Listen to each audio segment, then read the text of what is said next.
ఎవరేమనుకున్నా కూడా వైఎస్ఆర్‌సీపీ పార్టీ నాయకులంటే అటు కేంద్రంలోనూ, ఇటు రాష్ట్రంలోనూ ఒక్కింత భయం కలుగుతుందా అనేటువంటి సందర్భాలు ఈ మధ్య చూస్తున్నాం. మోడీ గారు కూడా వైఎస్ఆర్ సోషల్ మీడియా మంచిగా ఉంది, ఆ రేంజ్‌లో లేరు మీరంటూ చెప్పడం. అదేవిధంగా ఐటీడీపీ వాళ్ళు కూడా ఏమీ చేయట్లేదంటూ లోకేష్ గారు కూడా కోప్పడ్డారంట మరి. ఏపీ వైసీపీ జాయింట్ సెక్రటరీగా ఎవరికైనా కూడా ప్రశ్నలు సంధించగలిగిన వ్యక్తి ఈరోజు మనతో ఉన్నారు. She is none other than Malleswari, Naga Malleswari madam. Welcome to my studio. అధికారంలోకి టీడీపీ రాగానే, అంటే కూటమి రాగానే భయంకరమైనటువంటి ఒక నిందనేశారంటూ వచ్చిందండి. మీరు వచ్చి రాగానే శాంపిల్స్ని ఎక్కడికి పంపించకుండా, శాంపిల్స్ని సెకండ్ ఒపీనియన్ తీసుకోకుండా, సీఎం పదవిలో ఉన్నటువంటి ఒక వ్యక్తి వచ్చి దాంట్లో జంతువుల కొవ్వు కలిసింది, ఇంకా మన డిప్యూటీ సీఎం గారు ఇంకొక అడుగు ముందుకేసి బీఫ్ కొవ్వు, పంది కొవ్వు ఆయన ఇచ్చిన స్టేట్మెంట్లు వేయండి. ఇప్పుడు అమరావతి పైన మీకు ప్రత్యేకంగా కక్ష ఏమైనా ఉందా? ఎందుకంటే మీరు దక్షిణ కొరియా చేస్తావా అని ఒక వీడియో చేశారు. దక్షిణ కొరియా చేస్తావా నారాయణ, సింగపూర్ పోయింది, అది పోయింది, ఇది పోయింది అని కౌంటర్లు చేస్తున్నారు. ఏమిటి అమరావతిని దక్షిణ కొరియా చేయకూడదా? మీ వర్గాన్ని మీరు కాపాడుకోవడానికి అమరావతి రాజధాని అని ఒక అడ్డంగా పెట్టుకొని కాసేపు కొరియా అంటాడు, కాసేపు సౌత్ ఆఫ్రికా అంటాడు, కాసేపు సింగపూర్ అంటారు, కాసేపు చైనా నుంచి అన్నారు.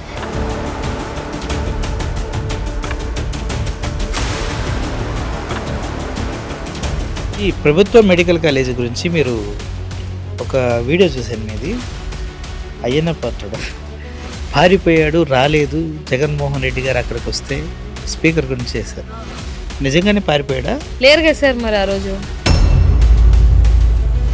నర్సీపట్నం కాలేజ్ దగ్గరికి జగన్మోహన్ రెడ్డి గారు వచ్చినప్పుడు మేమందరం అక్కడికి వెళ్ళాం కదా. లక్షణంగా ఉంది కాలేజీ.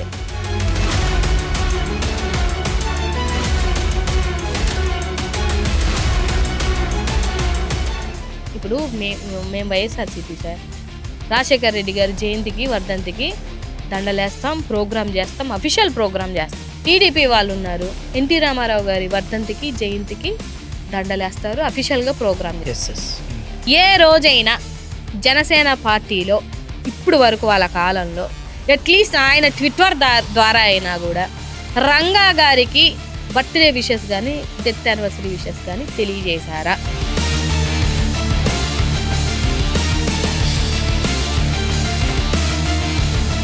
జనసేన టీడీపీ కలిసి ఉండగానే ఓడ కొట్టాలి, ఇది మీ మాట, మీ అధినాయకుడు. మా అధినాయకుడు మాట అదే, మా మాట కూడా అదే. అంతే. మేము కోరుకుంటుంది కూడా అదే, నేను కోరుకుంటుంది అదే. ఎందుకంటే విడిపోతే మేము గెలిచేస్తాము, విడిపోతే మేము ఓడిపోకుండా ఉంటామా అనే మాకు లేదు. అది వీళ్ళు ఉండగానే ఓడగొడితే ఆ రోజు తెలుస్తుంది. అప్పుడు 15 సంవత్సరాలు ఉంటారో 30 సంవత్సరాలు ఉంటారో ఆ రోజు తెలుస్తుంది. ఎవరినైతే రాసుకోండి సార్, మాకు మై వర్డ్స్. మీరు ఎవరెవరైతే మీ నియోజకవర్గాలలో దళితులు అని చెప్పేసి జనాల్ని బహిష్కరిస్తున్నారో, 2029లో మా దళితులే మిమ్మల్ని బహిష్కరించకపోతే ఆ రోజు మళ్ళీ కూర్చొని నేను మీకు వీడియో ఇస్తాను. 100% రెచ్చగొట్టిన నేను ఉన్న వాస్తవం చెప్తున్నాను.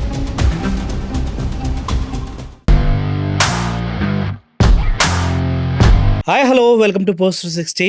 నేను మీ మురళీ రాపల్లి. ఎవరేమనుకున్నా కూడా వైఎస్ఆర్‌సీపీ పార్టీ నాయకులంటే అటు కేంద్రంలోనూ, ఇటు రాష్ట్రంలోనూ ఒక్కింత భయం కలుగుతుందా అనేటువంటి సందర్భాలు ఈ మధ్య చూస్తున్నాం. మోడీ గారు కూడా వైఎస్ఆర్ సోషల్ మీడియా మంచిగా ఉంది, ఆ రేంజ్‌లో లేరు మీరంటూ చెప్పడం. అదేవిధంగా ఐటీడీపీ వాళ్ళు కూడా ఏమీ చేయట్లేదంటూ లోకేష్ గారు కూడా కోప్పడ్డారంట మరి. ఇవన్నీ చూస్తుంటే సోషల్ మీడియాకి వాయిస్ ఎక్కడి నుంచి వస్తుందంటే, పార్టీకి ఉన్నటువంటి స్పోక్స్ పర్సన్స్, వాళ్ళ పార్టీకి ఉన్నటువంటి క్యాడరు, వాళ్ళు మాట్లాడే విధానం, వాళ్ళు చూపించేటటువంటి పూర్తి ఆధారాల వల్లే వాళ్ళకంత పవర్ వస్తుంది. మీడియాలో కూడా, సోషల్ మీడియాలో అంత పవర్ఫుల్గా ముందుకు వెళ్ళగలుగుతున్నారు. అయితే ఏపీ వైసీపీ జాయింట్ సెక్రటరీగా, అదేవిధంగా మీడియా ప్యానెల్లో వన్ ఆఫ్ ద మెంబర్గా ఉన్నారు. వైఎస్ఆర్సీపీ పార్టీకి ఒక వాయిస్గా, నిజం చెప్పాలంటే గట్టిగా ప్రశ్నించి ఫుల్ స్థాయిలో సమాధానం చెప్పలేని స్థాయిలో ఎవరికైనా కూడా ప్రశ్నలు సంధించగలిగిన వ్యక్తి ఈరోజు మనతో ఉన్నారు. She is none other than Malleswari, Naga Malleswari. Madam, welcome to my studio. Thank you sir. ఏంటి మేడం, ఎంత సాఫ్ట్గా ఉన్నారా మీరు? మ్మ్. నేను సాఫ్టే అండి. సాఫ్టేనా? నేను సాఫ్ట్. మరి మీరు ఎప్పుడైనా మీడియాలో మిమ్మల్ని చూస్తుంటే గట్టిగా గట్టిగా సమాధానం ఇస్తూ ఉంటారు. అవసరమైనప్పుడు మరి వాయిస్ వినిపించాలంటే వినిపించాలి. జనరల్గా అయితే I'm very soft kind of person. అంటే మీకు ఎప్పుడు గట్టిగా అరవాలనిపిస్తుంది? అన్యాయం జరిగినప్పుడు, అబద్ధాలు చెప్తున్నప్పుడు, తప్పుడు మాటలు మాట్లాడుతున్నప్పుడు డెఫినెట్గా వాయిస్ ఆఫ్ వాయిస్లెస్గా నా వాయిస్ చూస్తున్నారు కదా 18 నెలల కాలం నుంచి. అది కూడా ఇది చాలా టఫ్ టైం. ఈ టఫ్ టైంలో డే ఫస్ట్ నుంచి అన్న ప్రెస్ మీట్ పెట్టిన తర్వాత ఫస్ట్ వాయిస్ ఫస్ట్ వీడియో చేసింది నేనే. సో ఆ వీడియో ఒక 1 మిలియన్ వెళ్ళిపోవడం, ఆ టైంలో అందరు కొంచెం బాధలో ఉండే కదా. అవును, లోలో ఆ, ఉంటారు ఆ, గట్టిగా. అన్న అన్న ఓడిపోయారని బాధ ఉన్నింది అందరికీ. సరే, ఆ బాధలో నుంచి అన్న ప్రెస్ మీట్లో వాయిస్ ఆఫ్ వాయిస్లెస్గా మీరు ఉండాలి అని ఒక వర్డ్ ఆయన చెప్పడం జరిగింది. సో వాయిస్ ఆఫ్ వాయిస్లెస్గా మన ఫైట్ ఈ 5 ఏళ్ళు ఉంటుంది, ఈ 5 ఏళ్ళు ఉండాల్సినటువంటి బాధ్యత మంది అని అన్న చెప్పినప్పుడు, సరే మనం పార్టీ ఓడిపోయిందని అందరిలాగా బాధపడుతూ కూర్చుంటే దెర్ ఈజ్ నో యూస్ కదా అని చెప్పేసి అప్పుడు నేను అరౌండ్ 4 o'clockకి ఒక వీడియో చేశాను అన్న ప్రెస్ మీట్ అయిపోయిన తర్వాత.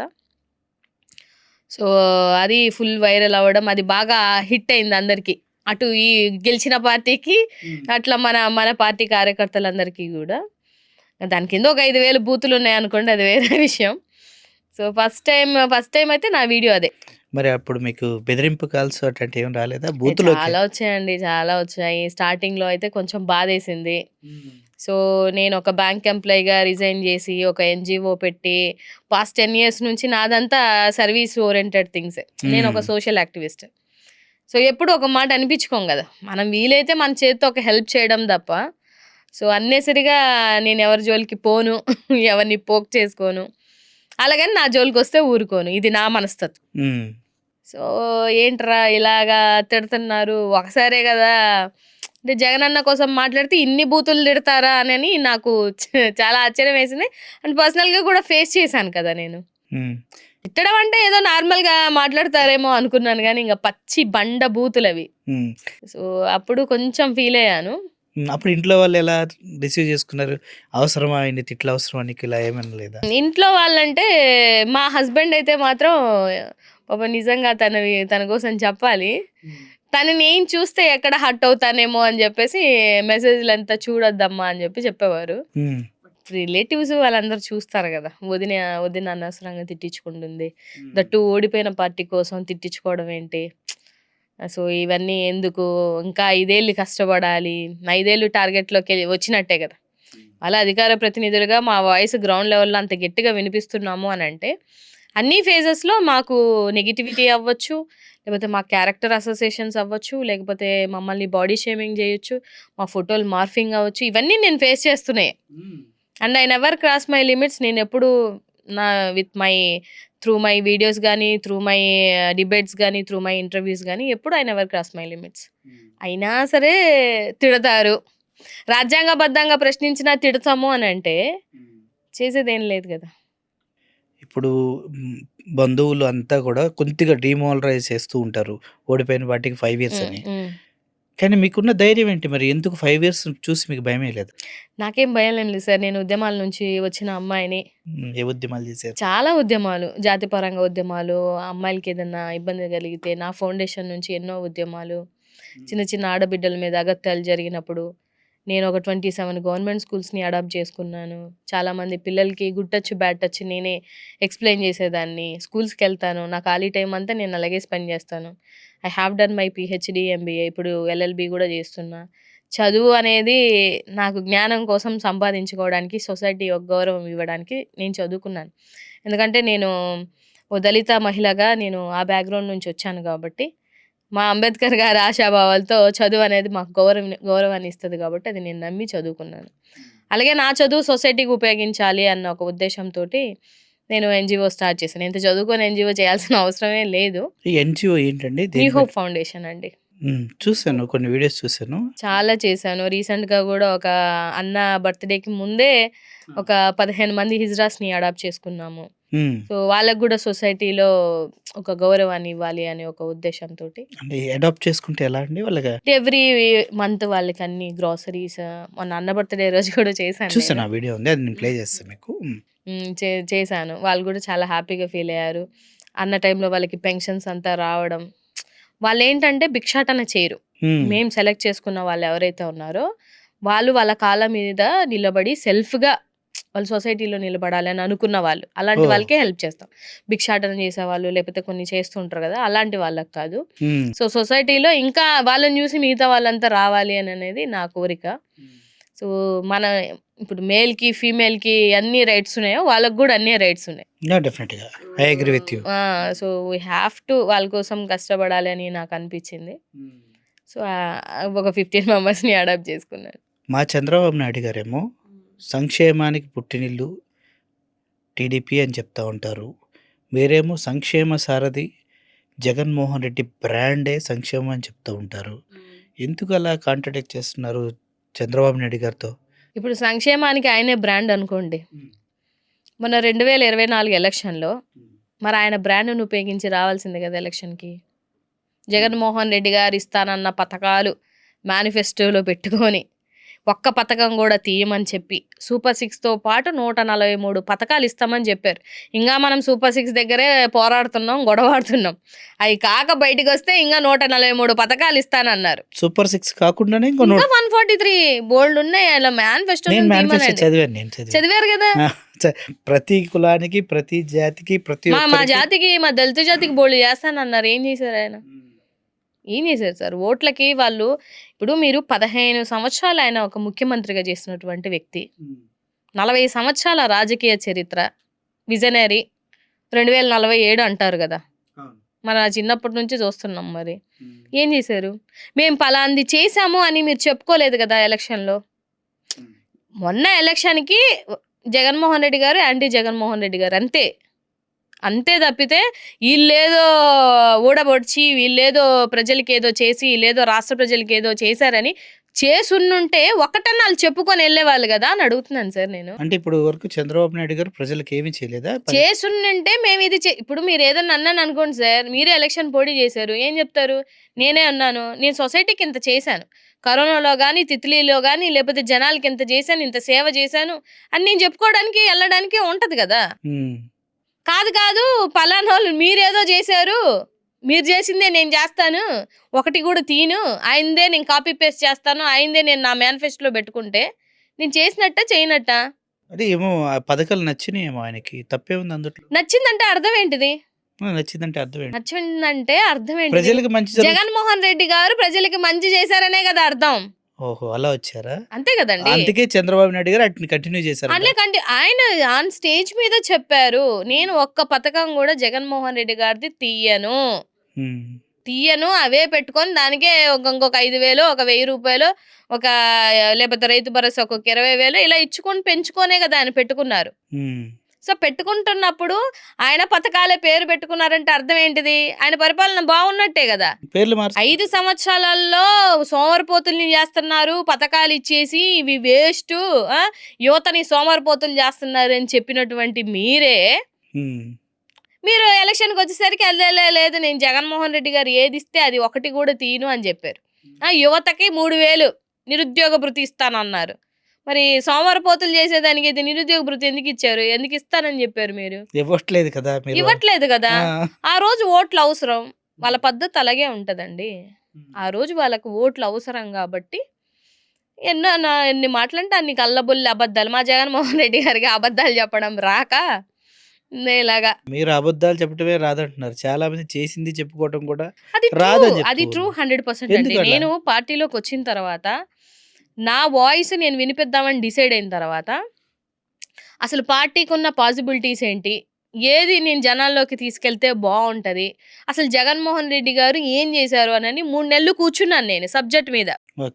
కూర్చుంటే నాకే ఆశ్చర్యం వేసింది. ఇంత చేశాడా ఈ మనిషి, ఔట్ ఆఫ్ ద బాక్స్‌లో ఉన్నప్పుడు నేను గూడా ఏమనుకునేదాన్ని, ఏంది జగన్మోహన్ రెడ్డి గారు అలా అంత జపం జేస్తారు, ఏం జేశారు అని థాట్ ఎవరికైనా ఉంటది. నాకు గూడా ఉంది. ఓకే. ఇవాళ ఓడిపోయిన తర్వాత 18 నెలల కాలంలో ఆయన ఏం జేశాడో ఒక్కొక్కటి బయటికొస్తుంది గదా! ఇదే ఎలక్షన్ ముందు చేసుకునింటే, ఎలక్షన్ ముందు గాకుండా అసలు చేసిన దాన్ని ప్రతిసారి చెప్పుకునింటే, అక్కడే ఇప్పుడు ఫెయిల్ ఎంత అయింది. జేస్తున్నారు సార్ ఈళ్ళు. ఆటో వాడికి 5,000 అది గూడా సెంట్రల్ ఇచ్చిన 5,000 ఎంతో ఇచ్చి రూ. 2,000 ప్రమోషన్స్ చేసుకుంటున్నారు. హ్మ్. చేసుకుంటున్నారా లేదా? చేసుకుంటా. అసలు హిట్టే అవ్వని సూపర్ 6ని హిట్ అని జెప్పుకొని ఎంత ప్రమోషన్ 100,00,00,000 ఖర్చు సక్సెస్‌ఫుల్‌గా పెట్టారు. చేశాను కూడా చెప్తున్నారు కదా చంద్రబాబు నాయుడు గారు. నేనే అడుగుతున్నా సార్ మిమ్మల్ని. సక్సెస్‌ఫుల్ ఎట్లా? అందులో ఇస్తానన్న నిరుద్యోగ భృతి ఇవ్వలేదు గదా! ఆడబిడ్డని ఆడబిడ్డకి 1,500 ఇవ్వలేదు గదా! గ్యాస్ మరి సిలిండర్‌లు ఇంకెట్లా? ఇచ్చారు కదా! ఎట్లిచ్చారు సార్? గ్యాస్ సిలిండర్ దేనికిచ్చారు? దీపం పథకం కింద ఇప్పుడు లైవ్‌లో 1,50,00,000 సిలిండర్లు లైవ్‌లో ఉన్నాయి. మీరెంత పెట్టారు బడ్జెట్‌లో? 895 800 కోట్లు కోట్ల ఎంతో చిల్లర. పెట్టారు. అంటే అర్థం ఏంటిది? ఒక మనిషికి ఒక సిలిండర్ ఇవ్వనట్టే గదా! 3 సిలిండర్‌లు ఇస్తా అన్నారు. ఇవ్వలేదా? ఇచ్చి ఎక్కడిచ్చారు సార్? ఇస్తే బడ్జెట్‌లో పెట్టాలి గదా! ఇప్పుడు నీ నోటి లెక్కలు, మా నోటి లెక్కలు గాదు గదండీ! బడ్జెట్‌లో మీరు పెట్టారు అనంటే ఇస్తానని అర్థం. బడ్జెట్‌లో పెట్టలేదంటే అర్థం ఏంటిది? ఇవ్వలేనట్టే గదా! మరి ఇంత గట్టిగా వాయిస్ ముందే ఉంటే వైసీపీ గెలిసేదేమో అందరూ అంటున్నారు కదా! అంటే సార్ నేను ముందే ఉంటే అనంటే వాయిస్ ఉంది లేక కాదు. రియాలిటీస్ కొన్ని చెప్పడంలో మాత్రం లోపాలున్నాయి. జగన్మోహన్ రెడ్డి గారి నోట్లో నుంచే వచ్చింది గదా! చేసింది చెప్పుకోలేకపోయాము అనని. క్యాడర్‌ని కూడా కొద్దిగా నెగ్లెక్ట్ చేశారు. సో, అన్ని రీజన్స్ ఓడిపోయిన తర్వాత 100 రీజన్స్ సార్. ఇదే మళ్ళీ గెలిచింటే ఈ రీజన్స్ ఏం చెప్పరు. ఏదో ఉంటది కదా! నిప్పులు గమ్ముతూ నింగికి నేనెగిరితే నిబిడాశ్చర్యంతో మీరే, నెత్తురు కక్కుతూ నేలకొదితే నిర్దాక్షిణ్యంగా మీరే అన్నట్టు. జగన్మోహన్ రెడ్డి గారు సో, చెప్పింది. అదే మళ్ళీ గెలిచుండుంటే ఇన్ని మాటలుండవు. ఓడిపోయాం గాబట్టి లోపాలొస్తాయి. లోపాలని సరిదిద్దుకొని ముందుకెళ్లాల్సినటువంటి బాధ్యత మా పార్టీ మీదుంది అని సరిదిద్దుకుంటాం. మేము మానవులే అన్ని తప్పులు చేయకుండా ఏమి ఉండం గదా సార్.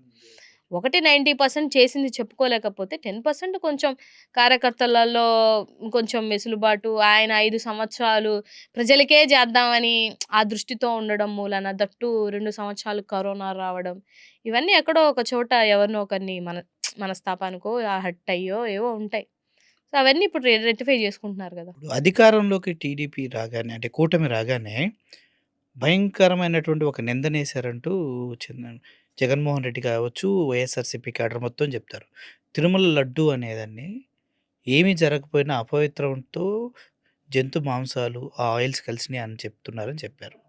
మరి ఇంత దిగజారి దిగజారారు అంటున్నారు. దిగజారారు అంటానికి మీ దగ్గర ఆధారాలు ఏముంటాయి? సార్ ఇప్పుడు వెంకటేశ్వర స్వామి అనేది అందరికీ ఎమోషనల్ థింగ్. స్పిరిచువల్‌గా ఆల్ ఓవర్ కంట్రీస్ నుంచి వస్తారు ఆయన కోసం. వరల్డ్ వైడ్ అండి. సో, ఆయన లడ్డుకున్నటువంటి ప్రాధాన్యత గూడా అంతే ఉంటది. వెంకటేశ్వర స్వామి అంత దర్శనానికెళ్ళినా లడ్డు తెచ్చుకుంటేనే ఆ ప్రాధాన్యత. అంత ప్రియారిటీ ఉంటది. నేనేమంటున్నానంటే సార్, మీరు వచ్చి రాగానే శాంపిల్స్‌ని ఎక్కడికి పంపించకుండా, శాంపిల్స్‌ని సెకండ్ ఒపీనియన్ తీసుకోకుండా, అసలు ఎటువంటి ఇప్పుడు నిర్ధారణ చేయడానికో, ప్రూఫ్ చేయడానికో ఏదో ఒకటి మీ దగ్గర ఉండాలి కమిటీ గదా! Or something. ఏమీ లేకుండా ఒక సీఎం పదవిలో ఉన్నటువంటి ఒక వ్యక్తి వచ్చి, దాంట్లో జంతువుల కొవ్వు కలిసింది. ఇంగా మన డిప్యూటీ సీఎం గారు ఇంకొక అడుగు ముందుకేసి, బీఫ్ కొవ్వు, పంది కొవ్వు ఆయన ఇచ్చిన స్టేట్మెంట్‌లు వేయండి. విన్నాను. నేనేస్తాను. హ్మ్. అని దాన్ని హేళన చేసింది ఎవరండి? హేళన చేసింది ఎవరు? మీరే గదా! మీరు ఈ 5 ఏళ్ల కాలంలో ఇదిగో ఈ లడ్డు బాలేదు. ఈ లడ్డులో నాణ్యత లేదు. పోనీ ఈ లడ్డూలో పంది కొవ్వు కలిసిందని మాకు డౌటొస్తుంది. లేదు ఈ లడ్డూలో బీఫ్ కొవ్వు కలిసింది మాకు డౌటొస్తుందని ఏ భక్తుడైనా ఎక్కడైనా కంప్లెయింట్ ఇచ్చాడా?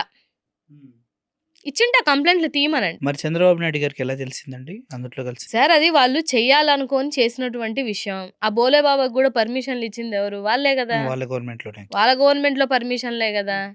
మొన్నటిదాకా బోలే బాబా అన్నాడు. మరి జగన్మోహన్ రెడ్డి గారి నోట్లో నుంచి అడిగిన తర్వాత ఒక ప్రెస్ మీట్ లేదా అక్కడి నుంచి? దానికి సమాధానం ఉండాలి గదా!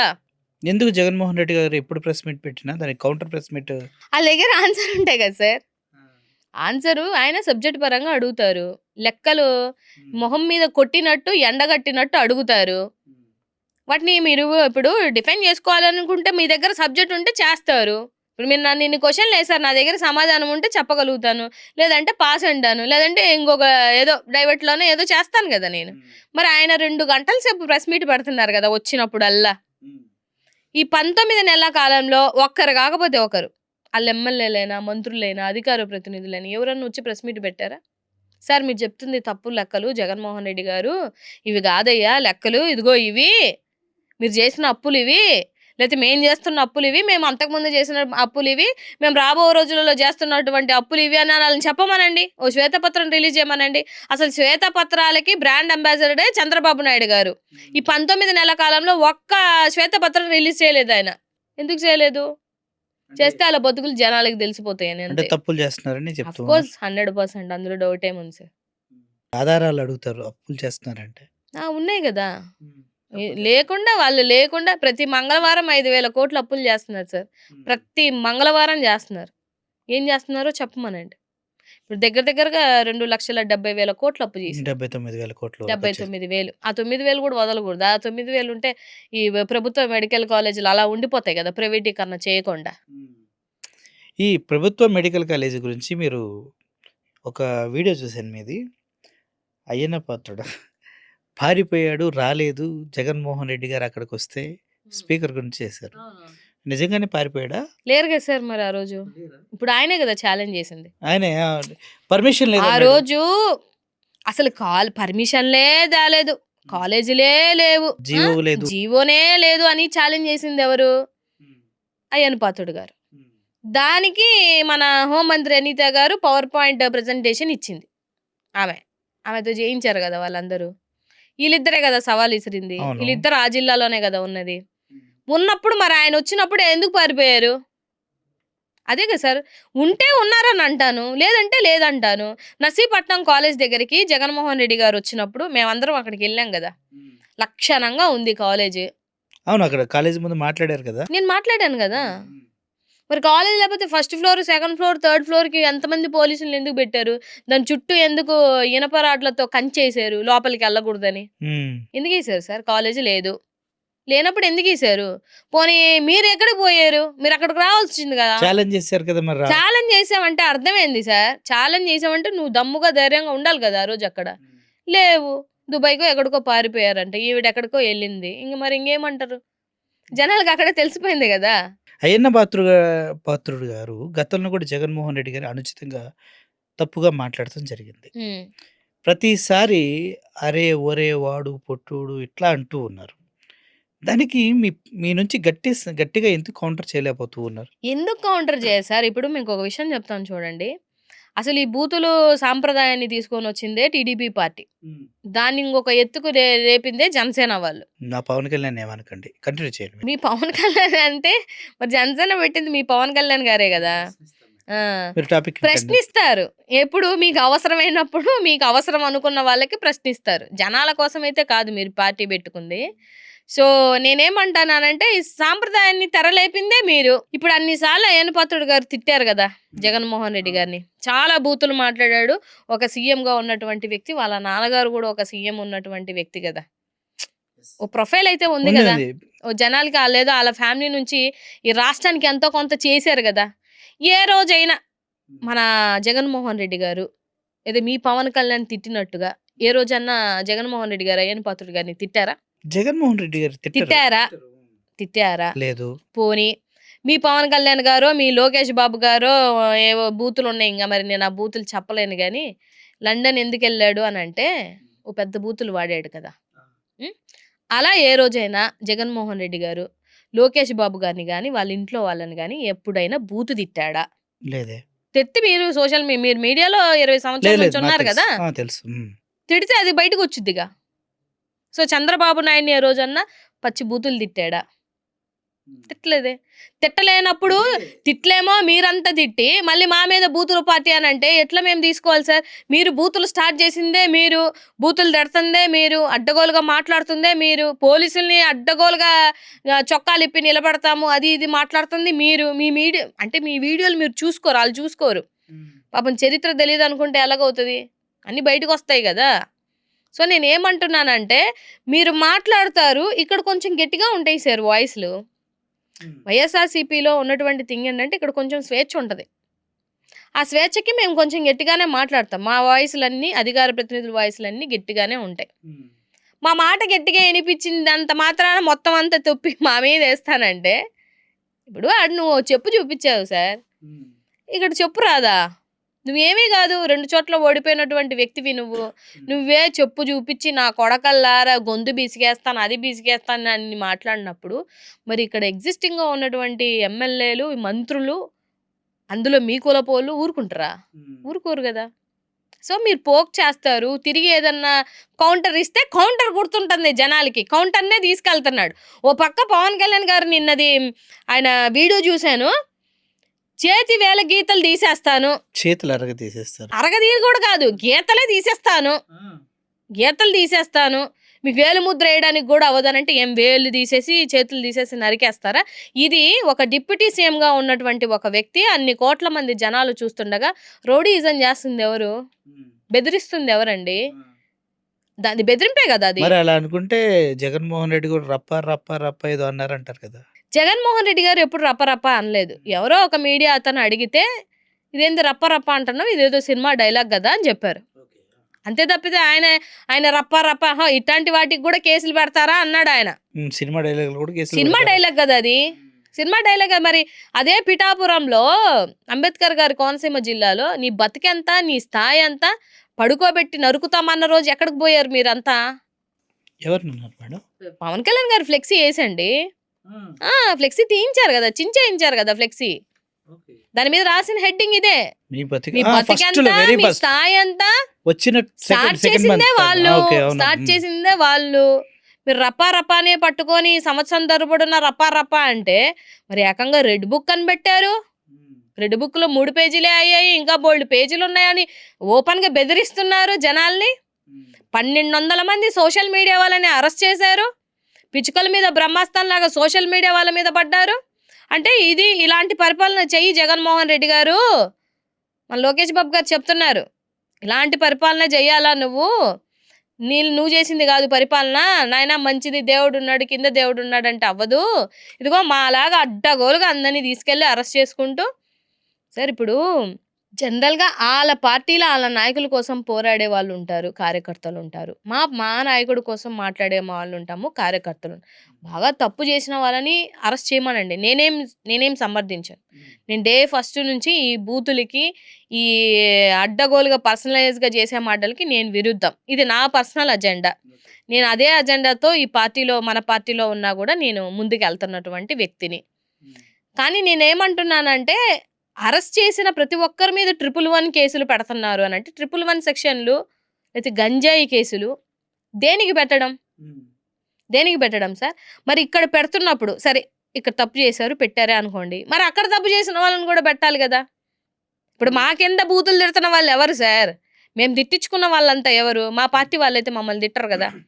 టీడీపీ, జనసేన, మీ కూటమిలో నుంచి వచ్చిన వాళ్ళే మమ్మల్ని తిడుతున్నారు. మరి వాళ్ళ మీద ఏం యాక్షన్ లేదే. మాఫియా రాజ్యం అంటారు, దౌర్జన్యం చేస్తున్నారు అంటారు. అంటే ఇప్పుడు అధికారంలో ఉన్నది కూటమి ప్రభుత్వమే కదా. నాకు కొన్ని విషయాలు ఇప్పటికీ అర్థం కావండి. మీ పార్టీ వాళ్ళు చేతగాక ఊరుకుంటున్నారా, లేదంటే మీరు పార్టీకి వాయిస్ లాగా ఉండి కూడా మాట్లాడలేకపోతున్నారో నాకు క్లారిటీ ఉండదు. ఎందుకంటే జగన్మోహన్ రెడ్డి గారు 14 లక్షల కోట్లు అప్పు చేశాడు.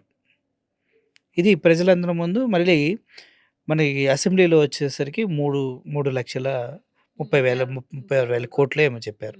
మరి ఈ రెండింటిని గట్టిగా ఫైట్ చేయలేకపోతున్నారు. ఒకటి. నెంబర్ 2, జగన్మోహన్ రెడ్డి గారు బాబాయిని గొడ్డలతో చంపేశాడు. ఎలక్షన్ ముందు ఫుల్గా చేసింది ఇదే. వాళ్ళ ఇంట్లో నుంచి కూడా 2 ఆడపిల్లలు బయటకు వచ్చి అదే వాక్యాన్ని తీసుకుని ముందుకెళ్ళారు, అదే వాయిస్ని. ఇప్పుడు సిబిఐ కోర్టు క్లియర్గా చెప్పింది, జగన్మోహన్ రెడ్డి గారిని 2 పేర్లు ఉండవు, బంధువులు కాబట్టి ఫోన్ చేసుకుంటారు, అందుట్లో తప్పేంటని. మరి ఎంత ప్రోపగాండాన్ని మేదేసినప్పుడు ఇప్పుడు కరెక్ట్గా దాన్ని కాదని చెప్పినప్పుడు గట్టిగా ఎందుకు ఫైట్ చేయట్లేదు మీరు? సార్ ఇప్పుడు మేమంతా గట్టిగా ఫైట్ చేసామే కాబట్టి ఇప్పుడున్న కాలంలో రియాలిటీ బయటికి వచ్చింది. లేకపోతే ఇప్పుడు కూడా తెలీదు. ఇప్పుడు కూడా 14 లక్షల కోట్లే అప్పు అనుకుంటున్నారు జనాలు. అట్లీస్ట్ ఇప్పుడు ఒక అవేర్నెస్ క్రియేట్ చేసాం మేము, ఇది కాదు అని. అట్లీస్ట్ డిబేట్లో అడుగుతుంటే చెప్పరాళ్ళు, ఎన్ని కోట్లు అప్పు చేశారని అడిగితే ఒక్క మాట చెప్పరు చూడండి. పోనీ గతంలో ఎంత చేశారంటే చెప్పరు చూడండి. ఎప్పుడన్నా ఆన్సర్ ఉందా? లేదు. వాటికి ఆన్సర్లు లేక మమ్మల్ని పర్సనల్గా లేకపోతే జగన్మోహన్ రెడ్డి గారిని ఏదో తిట్టడానికి రెడీ అయిపోతారు. వాళ్ళ అధికార ప్రతినిధులైనా, ఈవెన్ అక్కడ ఉన్నటువంటి ఎమ్మెల్యేలైనా, మంత్రులైనా. నేనేమంటున్నానంటే సార్, నిజానికి ఉన్న విలువ కన్నా అబద్ధం విలువ ఎక్కువ. ఇప్పుడు మీరు దొంగ అని నేను అన్నాను అనుకోండి, ఇక్కడ 20 ఛానల్స్ ఉన్నాయనుకోండి, మీరు చేయడం చేయకపోవడం తర్వాత విషయం. మురళి గారు దొంగ అంట కదా, దొంగతనం చేయబోయాడంట కదా, దొంగతనం అక్కడికి వెళ్ళి 10 లక్షలు తీసాడంట కదా, ఇంకోటి 1 కోటి అంటాడు, ఇంకోటి 2 కోట్లు అంటాడు, ఇంకెన్నెన్న అంటాడు. ఆడికి మనకి వినిపించింది ఏంది? దొంగ, అంతే కదా. దాన్ని ఎన్ని విధాలుగా చిత్రీకరించాలో అన్ని విధంగా చిత్రీకరిస్తారు. ఇప్పుడున్న వాళ్ళకి ఎన్నిసార్లు వాళ్ళకి 500 యూట్యూబ్ ఛానల్స్ ఉన్నాయి, వాళ్ళకి ఫేక్ పటిష్టంగా పనిచేస్తున్నటువంటి ఒక ఐటీడీపీ ఉంది. దానికి ఎంతోమంది ఆడపిల్లలు బలి, బలి. గీతాంజలి లాంటి అమ్మాయిలు బోల్డ్ మంది బలి. దానికి అవసరాలకు తగలకుండా పోదు. మాలాంటి ఆడవాళ్ళం కూడా ఇవాళ ఐటీడీపీ ద్వారా మేమందరం ఇబ్బందులు పడుతున్నాం. సో నేనేమంటున్నాను అని అంటే, ఒక విషయాన్ని వాళ్ళు చాలా ఆర్గనైజ్డ్గా పెయిడ్ బ్యాచ్ అంటారు కదా, వాళ్ళది పెయిడ్ బ్యాచ్, పెయిడ్ ప్రమోషన్స్ ఎక్కువ వాళ్ళకి. కావాలంటే మీరు అబ్జర్వ్ చేయండి, వాళ్ళు ఇచ్చే పోస్టర్ కానీ, వాళ్ళు ఇచ్చేటువంటి టైటిల్స్ కానీ, వాళ్ళు ఇచ్చేటువంటి సబ్జెక్ట్ కానీ ఒకటే థింగ్. అది ఇన్స్టాలో కానీ, ఫేస్బుక్లో కానీ, ట్విట్టర్లో కానీ ఎన్ని అకౌంట్లు ఉంటే అన్ని అకౌంట్లు ఒకటే అర్థం. దాంట్లో ఇంకా there is no change at all. So ఇప్పుడు మనం అనుకోండి, ఇప్పుడు మీ భావన వేరే ఉంటుంది, నా భావన వేరే ఉంటుంది. మనం మన మన ఆలోచన దృక్పథంతో మనం చెప్పాలని అనుకుంటాం. వైఎస్ఆర్సీపీలో జరిగేదంతా ఇదే, కానీ వాళ్ళు అలా కాదు. సో ఇప్పుడు జగన్మోహన్ రెడ్డి గారిని ఈ విషయంలో బ్యాడ్ చేయాలి. 14 లక్షల కోట్లు వేసేంట్రా అంటే మొత్తం వేసి పడేశారు. ఎన్ని గొంతులు? ఇప్పుడు మనకేంది, మనకున్నది ఒకటే, ఓ సాక్షి ఉంటది, మాకొకటి, మా కోసం పనిచేసింది, ఇంకేమున్నాయి. అయితే మా సోషల్ మీడియా వైసీపీ వాళ్ళే చూడరు. చూడరంటే అలా ఏం కదలే, చూస్తారు కానండి. బట్ మా సోషల్ మీడియా ఎంత ప్రొటెక్ట్ చేసినా, మీరు 3 ఛానల్స్, 3 పార్టీలు, మీ ఒక 3,000 మంది ఛానల్స్ అన్ని పనిచేస్తున్నప్పుడు. బట్ నేనేమంటానంటే సార్, ఆ రోజు జగన్మోహన్ రెడ్డి గారు ఓడిపోవడానికి వన్ ఆఫ్ ద రీజన్స్లో ఒకటి అప్పుల పాలైపోయింది, శ్రీలంక అయిపోయింది అనేది ఒక విషయం, లేదా 30,000 మంది ఆడబిడ్డలు తప్పిపోయారనేది ఒక విషయం. అదే, అది కూడా మాట్లాడతాను. అదే మీ పవన్ కళ్యాణ్ గారి కోసమే మాట్లాడతాను. దాని తర్వాత సుగాలి ప్రీతి ఇష్యూ ఒకటి, ల్యాండ్ టైటిల్ యాక్ట్, ఇవన్నీ ఎవరి సార్? ఇవన్నీ పచ్చి అబద్ధాలు. ఇవాళ అన్ని పచ్చి అబద్ధాలు, ప్రూవ్డ్ థింగ్. ఇప్పుడు నేషనల్ క్రైమ్ బ్యూరో రికార్డ్స్ లో ఏముంది? ఇట్లా ఏం తప్పిపోలేదు, అసలు ఒక 0 కంప్లైంట్స్ లేవు, ఏమీ లేవు, 0. 43 మెంబర్స్ ఎవరో మిస్ అయితే అందులో కూడా కనుక్కున్నామని చెప్పారు కదా. ఇప్పుడు ఈ సనాతన ధర్మ అయినట్టు పవన్ కళ్యాణ్ గారు ఏమంటున్నాడు? నేను అనలేదు అన్నాడు ఆయన. నేను అనలేదు, ఇది జనాలకు అర్థం కావాలి. నేను అనలేదు, నేను ఎక్కడ అన్నాను అని అన్న స్టేట్మెంట్ ఇచ్చారు కదా ఆయన. ఉంటే ఆ వీడియోలు వేయండి. సో ఇప్పుడు సుగాలి ప్రీతి ఇష్యూ ఎప్పుడు జరిగింది? 2017లో జరిగింది. అప్పుడు ప్రభుత్వం ఎవరిది? టీడీపీ గవర్నమెంటే కదా. టీడీపీ గవర్నమెంట్ లో 2019 దాకా నువ్వు నిద్రపోయి 2022లో ఆ ఇష్యూలో కర్నూలులో తీసుకొని వచ్చాడు ఆయన. అప్పుడు దాకా ఏం చేస్తున్నారు? నిద్రపోతున్నారా? అంటే మీకు అవసరమైనప్పుడు ఎలక్షన్ కోసం వాడుకున్నారు. సరే, మీకు ఒక జెన్యూన్ కన్సర్న్ తోనే పవన్ కళ్యాణ్ గారు సుగాలి ప్రీతి ఇష్యూ రైజ్ చేశారే అనుకోండి. మరి ఈ 18 కాలంలో నేను గవర్నమెంట్ రాగానే ఫస్ట్ కేసు మీదే చేస్తానని పాపం అంగవైకల్యంతో ఉన్నటువంటి ఆవిడకి ప్రామిస్ చేసావు కదా. కానీ ఒక విషయం అండి, ఇప్పుడు మోడీ గారు వస్తున్నారు అనుకోండి, ఎవరినన్నా ఆపదలో ఎవరన్నా ఇబ్బంది కలిగిస్తారో వాళ్ళని హౌస్ అరెస్ట్ చేస్తారు. మీరు సుగాలి ప్రీతి వాళ్ళ మదర్ని హౌస్ అరెస్ట్ చేస్తే మా పవన్ కళ్యాణ్ వాళ్ళు, మీరెందుకు దాన్ని తప్పుగా చూస్తారు? అంటే సుగాలి ప్రీతి అది ఒక అంగవైకల్యంతో ఉన్న ఆవిడకే దడుచుకొని భయపడిపోతున్నావు. ఇంకా మళ్ళీ మా ప్రభుత్వం కోసం మాట్లాడడం చాలా ఆశ్చర్యంగా ఉంది. ఒక సుగాలి ప్రీతి వాళ్ళ అమ్మకే దడుచుకొని, ఆవిడ దడుచుకునే బట్టే కదా హౌస్ అరెస్ట్ చేశారు పోలీసులు మొత్తం. వాళ్ళ ఇంటి దగ్గర ఆ విజువల్స్, పాప ఆమె నాకు ఫోన్ చేసి చెప్పింది. నేను వెళ్ళాను, కర్నూలు వెళ్ళానండి, నాకు కాల్ చేసింది ఆవిడ వాళ్ళ ఇంటి దగ్గర నుంచి, అంటే బరియల్ అమ్మాయి సుగాలి ప్రీతి బరియల్ దగ్గర నుంచి సెక్రటరీ వరకు ఆవిడ వీల్ చైర్ యాత్ర చేద్దామని అనుకున్నారు. అవును. అయితే ఏం చేశారు? నన్ను పిలిచింది. అమ్మా, నువ్వు దళితులకి అందరికీ మనం ఉద్యమాల నుంచి ఉన్నాం, మా దళిత జాతికి నాకు ఒక ప్రియారిటీ ఉంది, అందులో పార్టీలో ఉన్నా కదా, రామ్మా నాకు హెల్ప్ చేయంటే వెళ్ళాను. వెళ్తే రేపు మన అమ్మాయి చనిపోయిన రోజు అయితే ముందు రోజు నైట్ 9 గంటలకు వచ్చి అమ్మాయికి నోటీస్ ఇచ్చారు. ఓకే. మీరు యాత్ర చేయడానికి వీలు లేదు. ఎందుకు దాంట్లో మళ్ళీ కండిషన్స్ ఏంటి? ఈవిడ యాత్ర చేస్తే ట్రాఫిక్‌కి డిస్టర్బ్ అవుద్దంట. హ్మ్. మళ్ళీ ఆ ట్రాఫిక్‌ని ఈళ్ళు మెయింటైన్ చేయలేరంట. ఒక వీల్ చైర్‌లో తన బిడ్డ కోసం అంత దారుణాతి దారుణంగా చచ్చిపోయిన తన బిడ్డ కోసం, ఒక ఎస్టీ బిడ్డ కోసం ఒక తల్లి పోరాడితే మీకు నొప్పొచ్చిందా? మీకు బాధొచ్చిందా? దాన్ని అడ్డుకోవాలనా? అంటే ఎంత చేతగాని ప్రభుత్వం మీది? అంత భయపడిపోతున్నారా? మీరు భయపడ్డారంటే అర్థం ఏంటిది? ఏదో మీ తప్పులు బయటపడతాయనే గదా! ఆపారు. ఆపినా గూడా మేము ఆ రోజు మొండిగా అమ్మాయి బర్రెల దగ్గర నుంచి అంబేద్కర్ గారి విగ్రహం 5 కిలోమీటర్ల దూరంలో ఉంటే అక్కడి నుంచి పాదయాత్ర చేశాను నేను. పాదయాత్ర చేసి ప్రెస్ ముందు పెట్టి నేను ఇంగక్కడి నుంచి వచ్చేసాను. మీరు స్టార్ట్ చేయండనే జెప్పా. ఎందుకంటే మేము స్టార్ట్ చేసాం ఆల్రెడీ. 5 కిలోమీటర్లు నడిచాం. ఇయన్నీ ఎళ్తుంటే మమ్మల్ని బెదిరింపులు పోలీసులు. మీ పని అయిపోయింది. మీరు వీడియోలలో కనిపించేస్తున్నారు. మీ పని అయిపోయింది. లేడీస్‌ని వెనకాతల మిమ్మల్ని అరెస్ట్ చేసేస్తారు. ఆ రోజు సేమ్ థింగ్ అండి. ఇప్పుడు మీరు చెప్పారు కదా! పోలీసులు అయిపోయింది మీ పని అయిపోయింది అంటున్నారంట కదా! మాచర్ల జంట హత్యల కేసు గురించి మీకు తెలుసు. ఆహ్, అరెస్ట్ చేస్తున్నారు పీఆర్‌కే గారిని. మేమెళ్ళాం. ఇక్కడి నుంచి హైదరాబాద్ నుంచి వెళ్ళాం. సిట్యుయేషన్ ఎలా ఉంటదని. మొత్తం బారికేడ్స్ పెట్టారు. 100 మీటర్స్ నుంచి ఎవరిని వెళ్ళనివ్వట్లేదు. సేమ్ పోలీసులు ఇదే డైలాగ్ మాతో కూడా అన్నారు. మిమ్మల్ని అరెస్ట్ చేసేస్తాం. మిమ్మల్ని అరెస్ట్ వచ్చిన వాళ్ళందరినీ ఇక్కడుంటే అరెస్ట్ చేసేస్తామని. అంటే ఏంటి అంటే ఒక పర్సన్ దగ్గరికి వెళ్తే అరెస్ట్ చేసే హక్కు ఈ కూటమి ప్రభుత్వం ప్రత్యేకంగా ఇచ్చారా? ఇచ్చారో కాదు వాళ్ళు అడ్డగోలుగా ప్రజాస్వామ్యంలో వాళ్ళకి ఇప్పుడు వాళ్ళు ఎప్పుడైతే రెడ్ బుక్ అని పెట్టుకున్నారో ఇప్పుడు మిమ్మల్ని అడుగుతున్నాను. హైకోర్టు ముట్టికాయలేయలేదా వాళ్ళకి? ఎన్నో సార్లు వేసింది కదా! సుప్రీంకోర్టు ముట్టికాయలేయట్లేదా? హైకోర్టు ఎస్పీలని, డీఎస్పీలకి మెమోలు జారీ చేయలేదా? అసలు మీరు ఎందుకురా భయ్ అరెస్ట్ చేస్తున్నారు? అరెస్ట్ చేసిన 24 అవర్స్‌లోనే సబ్మిట్ చేయాలి గదా! ఎక్కడ పడితే అక్కడ తిప్పుకొని రావడం ఏంటి? వాళ్ళ మీద 111 సెక్షన్‌లు పెట్టడం ఏంటి? అన్నం తింటున్నారా? తినట్లేదా? అని జెప్పేసి అటు వీళ్ళకి అటు ఊడిగం చేస్తున్న వాళ్ళకి, ఊడిగం చేయించుకున్న వాళ్ళకి ఇద్దరికీను ముట్టికాయలేసింది గదా!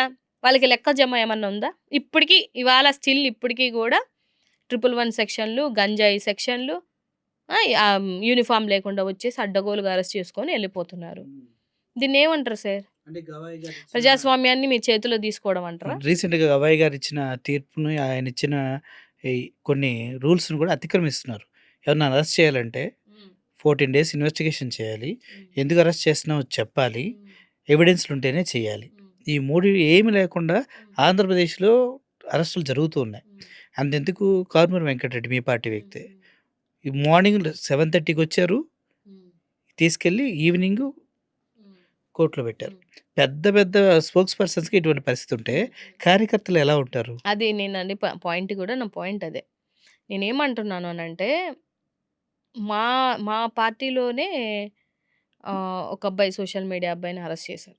రీసెంట్‌గానే పాపం 80 డేస్ దాకా పాపం అబ్బాయి జైల్లోనే ఉన్నాడు. ఓకే. తారక్. తారక్. సో, తారక్ మీద 3 రోజులు నిఘా పెట్టారు. ఇలా పని ఎట్లుందంటే ప్రజల పరిపాలన ఎట్టుంది? లేకపోతే ఆడబోయి ఒక మర్డర్ జరిగింది. లేకపోతే ఒక ఆడబిడ్డని రేప్ జేశారు. ఒక ఆడబిడ్డని గొంతు నిలిమి చంపేశారు. ఇలాంటి వాళ్ళ మీద నిఘాలు లేవు. ఒక పోస్ట్ పెట్టినోడి మీద 3 రోజులు నిఘా. ఒక మాట మాట్లాడినోడు 5 రోజులు నిఘా. ఆ అబ్బాయి మీద 3 రోజులు నిఘా పెట్టారట. నిఘా పెట్టి అరెస్ట్ చేశారు. ఆ అబ్బాయి చేసింది తప్పేం కాదు. అసలెవరో పెట్టిన దానికి ఆ అబ్బాయి ప్లేస్‌లో ఈ అబ్బాయి సంథింగ్ ఈ అబ్బాయి పేరేదో రావడము, ఈ అబ్బాయిని అరెస్ట్ చేయడం జరిగింది. ఆళ్ళ పేరెంట్స్ ఇద్దరు 75 ఇయర్స్ అరౌండ్ 70, 75 ఇయర్స్. నేనెళ్ళాను. వాళ్ళ ఇంటికెళ్ళాను. చూశాను. వాళ్ళ అమ్మకి మోకాల్లో కాలు గూడా ఇష్యూ అయితే ఆమెకి సర్జరీ అంటే వాళ్ళ పరిస్థితి ఎలాగుంటాయి 70, 75 సంవత్సరాలంటే ఒకడే కొడుకు. ఈ ఏజ్‌లో వాళ్ళు ఆ అబ్బాయిని తీసుకెళ్ళి అరెస్ట్ చేసేసారనుకోండి. పరిస్థితి ఏంది? వాళ్ళకేం అర్థమైతది? వాళ్ళెళ్లి పోలీస్ స్టేషన్‌లో గూడా చెప్పుకునే పరిస్థితి ఉండదు గదండీ. ఫస్ట్ రోజు ఆ అబ్బాయిని అరెస్ట్ చేసిన రోజు తెలీలేదు. ఏ స్టేషన్‌కి పట్టుకెళ్లారో తెలీలేదు. మళ్ళీ వీళ్ళేదో కేసేస్తే అప్పుడు తెలిసింది. ఎప్పుడు ఈ అబ్బాయిని ఇలా అరెస్ట్ చేశారు. ఏదో గుంటూరుకి ఎక్కడికో పట్టుకెళ్లారు అనే విషయం. ఫోన్‌లు లాక్కుంటుండ్రి. నేనేమంటున్నానంటే మీరు పిచ్చుకల మీద బ్రహ్మాస్త్రంలాగా కార్యకర్తల మీద మీ పగ తీర్చుకోవాలి అనుకుంటే రేపొద్దున మీ కార్యకర్తల పరిస్థితి కూడా ఇంతే. నాయకులేముంది ఎక్కడో ఉంటారు. సార్ నేనేమంటానంటే నా ఫైట్ కూడా ఎప్పుడు ఇదే. మీరు నాయకులకి మీకు గొడవలు ఏమన్నా ఉన్నాయనుకో తేల్చుకోండి. సామాన్య ప్రజల జోలికి, సామాన్య కార్యకర్తల జోలికి, సామాన్య సోషల్ మీడియా వాళ్ళ జోలికి ఎళ్ళాల్సిన పని లేదు అంటున్నాను. ఒకవేళ ఎళ్లారంటే భయపడ్డారనా? లేకపోతే ఏదో భయపడతారేమో అని ఎళ్తారు సార్. భయపడరు సార్. మీకు ఈళ్ళకి అర్థం కానిది ఏందనంటే, అసలు నేనొచ్చి 2.5 సంవత్సరాలే ఇంత పిచ్చి ప్రేమ, ఇంత పిచ్చి అభిమానం నేను చూడలేదు సార్. నేను చూడల. సో, నాకు అభిమానం ఉంది. కానీ ఇంత పిచ్చి అభిమానం అనేది నేను ఇవాళ రియాలిటీలో నేను చూస్తే అసలు ఏంది ఈ ప్రేమ నాకే అర్థమవ్వదు ఒక్కొక్కసారి. మేమెంత అధికార ప్రతినిధులుగా మేమెంత పోరాడుతున్నా, అసలు నేను పోరాడుతున్నందుకు నా మీద పిచ్చి ప్రేమ చూపిస్తుండ్రు. పిచ్చి అభిమానం చూపిస్తుండ్రు నా మీద. నేనెవరో తెలీదు. నేనెక్కడుంటానో తెలీదు. కానీ సోషల్ మీడియాలో మన వీడియోలు వైరల్ అవ్వడం, అన్న కోసం నేను డే ఫస్ట్ నుంచి నిలబడ్డానని ప్రేమతో నన్ను అభిమానిస్తారు సార్. ఎక్కడున్న వాళ్ళంతా మనకు తెలీదు. అక్క అక్క అని పరిగెత్తుకొని రావడం గాని, వాళ్ళు అభిమానించడం గాని. ఎందుకు ఈ అభిమానం? అన్న కోసం కష్టకాలంలో మల్లీశ్వరమ్మ నిలబడింది కాబట్టి ఈ అభిమానం. మా మీదే ఇంత అభిమానం ఉందంటే జగనన్న అంటే ఇంకేదో పిచ్చి వాళ్ళకి. అసలు అదంటారు కదా, కోస్తే మన కేసీఆర్ హార్డ్‌కోర్ వైఎస్ఆర్‌సీపీ అన్నట్టు కోస్తే ఆళ్ళకి ఇంకంతే. జగన్మోహన్ రెడ్డి గారంటే ఒక పిచ్చి ఇంకంతే. సో, అందుకని వాళ్ళనేదో అరెస్ట్ చేసేస్తే ఆళ్ళు భయపడిపోతారు. అరెస్ట్ చేసేస్తే వాళ్ళేమో బెదిరిపోయి కామ్‌గా కూర్చుంటారంటే కూర్చోరు వాళ్ళు. ఆళ్ళన్నానంటే కోపమొస్తది. జగనన్ననంటే కోపమొస్తది. భారతమ్మనంటే కోపమొస్తది. ఆళ్ళ బిడ్డలనంటే కోపమొస్తది ఆళ్ళకి. రాకుండా ఎందుకుంటది? ఇప్పుడు నువ్వు ఎలా చేతులు గీతలు గీసేస్తాను, చేతులు నరికేస్తాను అనంటే ఎందుకు కోపం రాకుండా ఉంటది? ఆయన సైకో అంటే కోపం ఎందుకు రాకుండా ఉంటది? ఉంటది.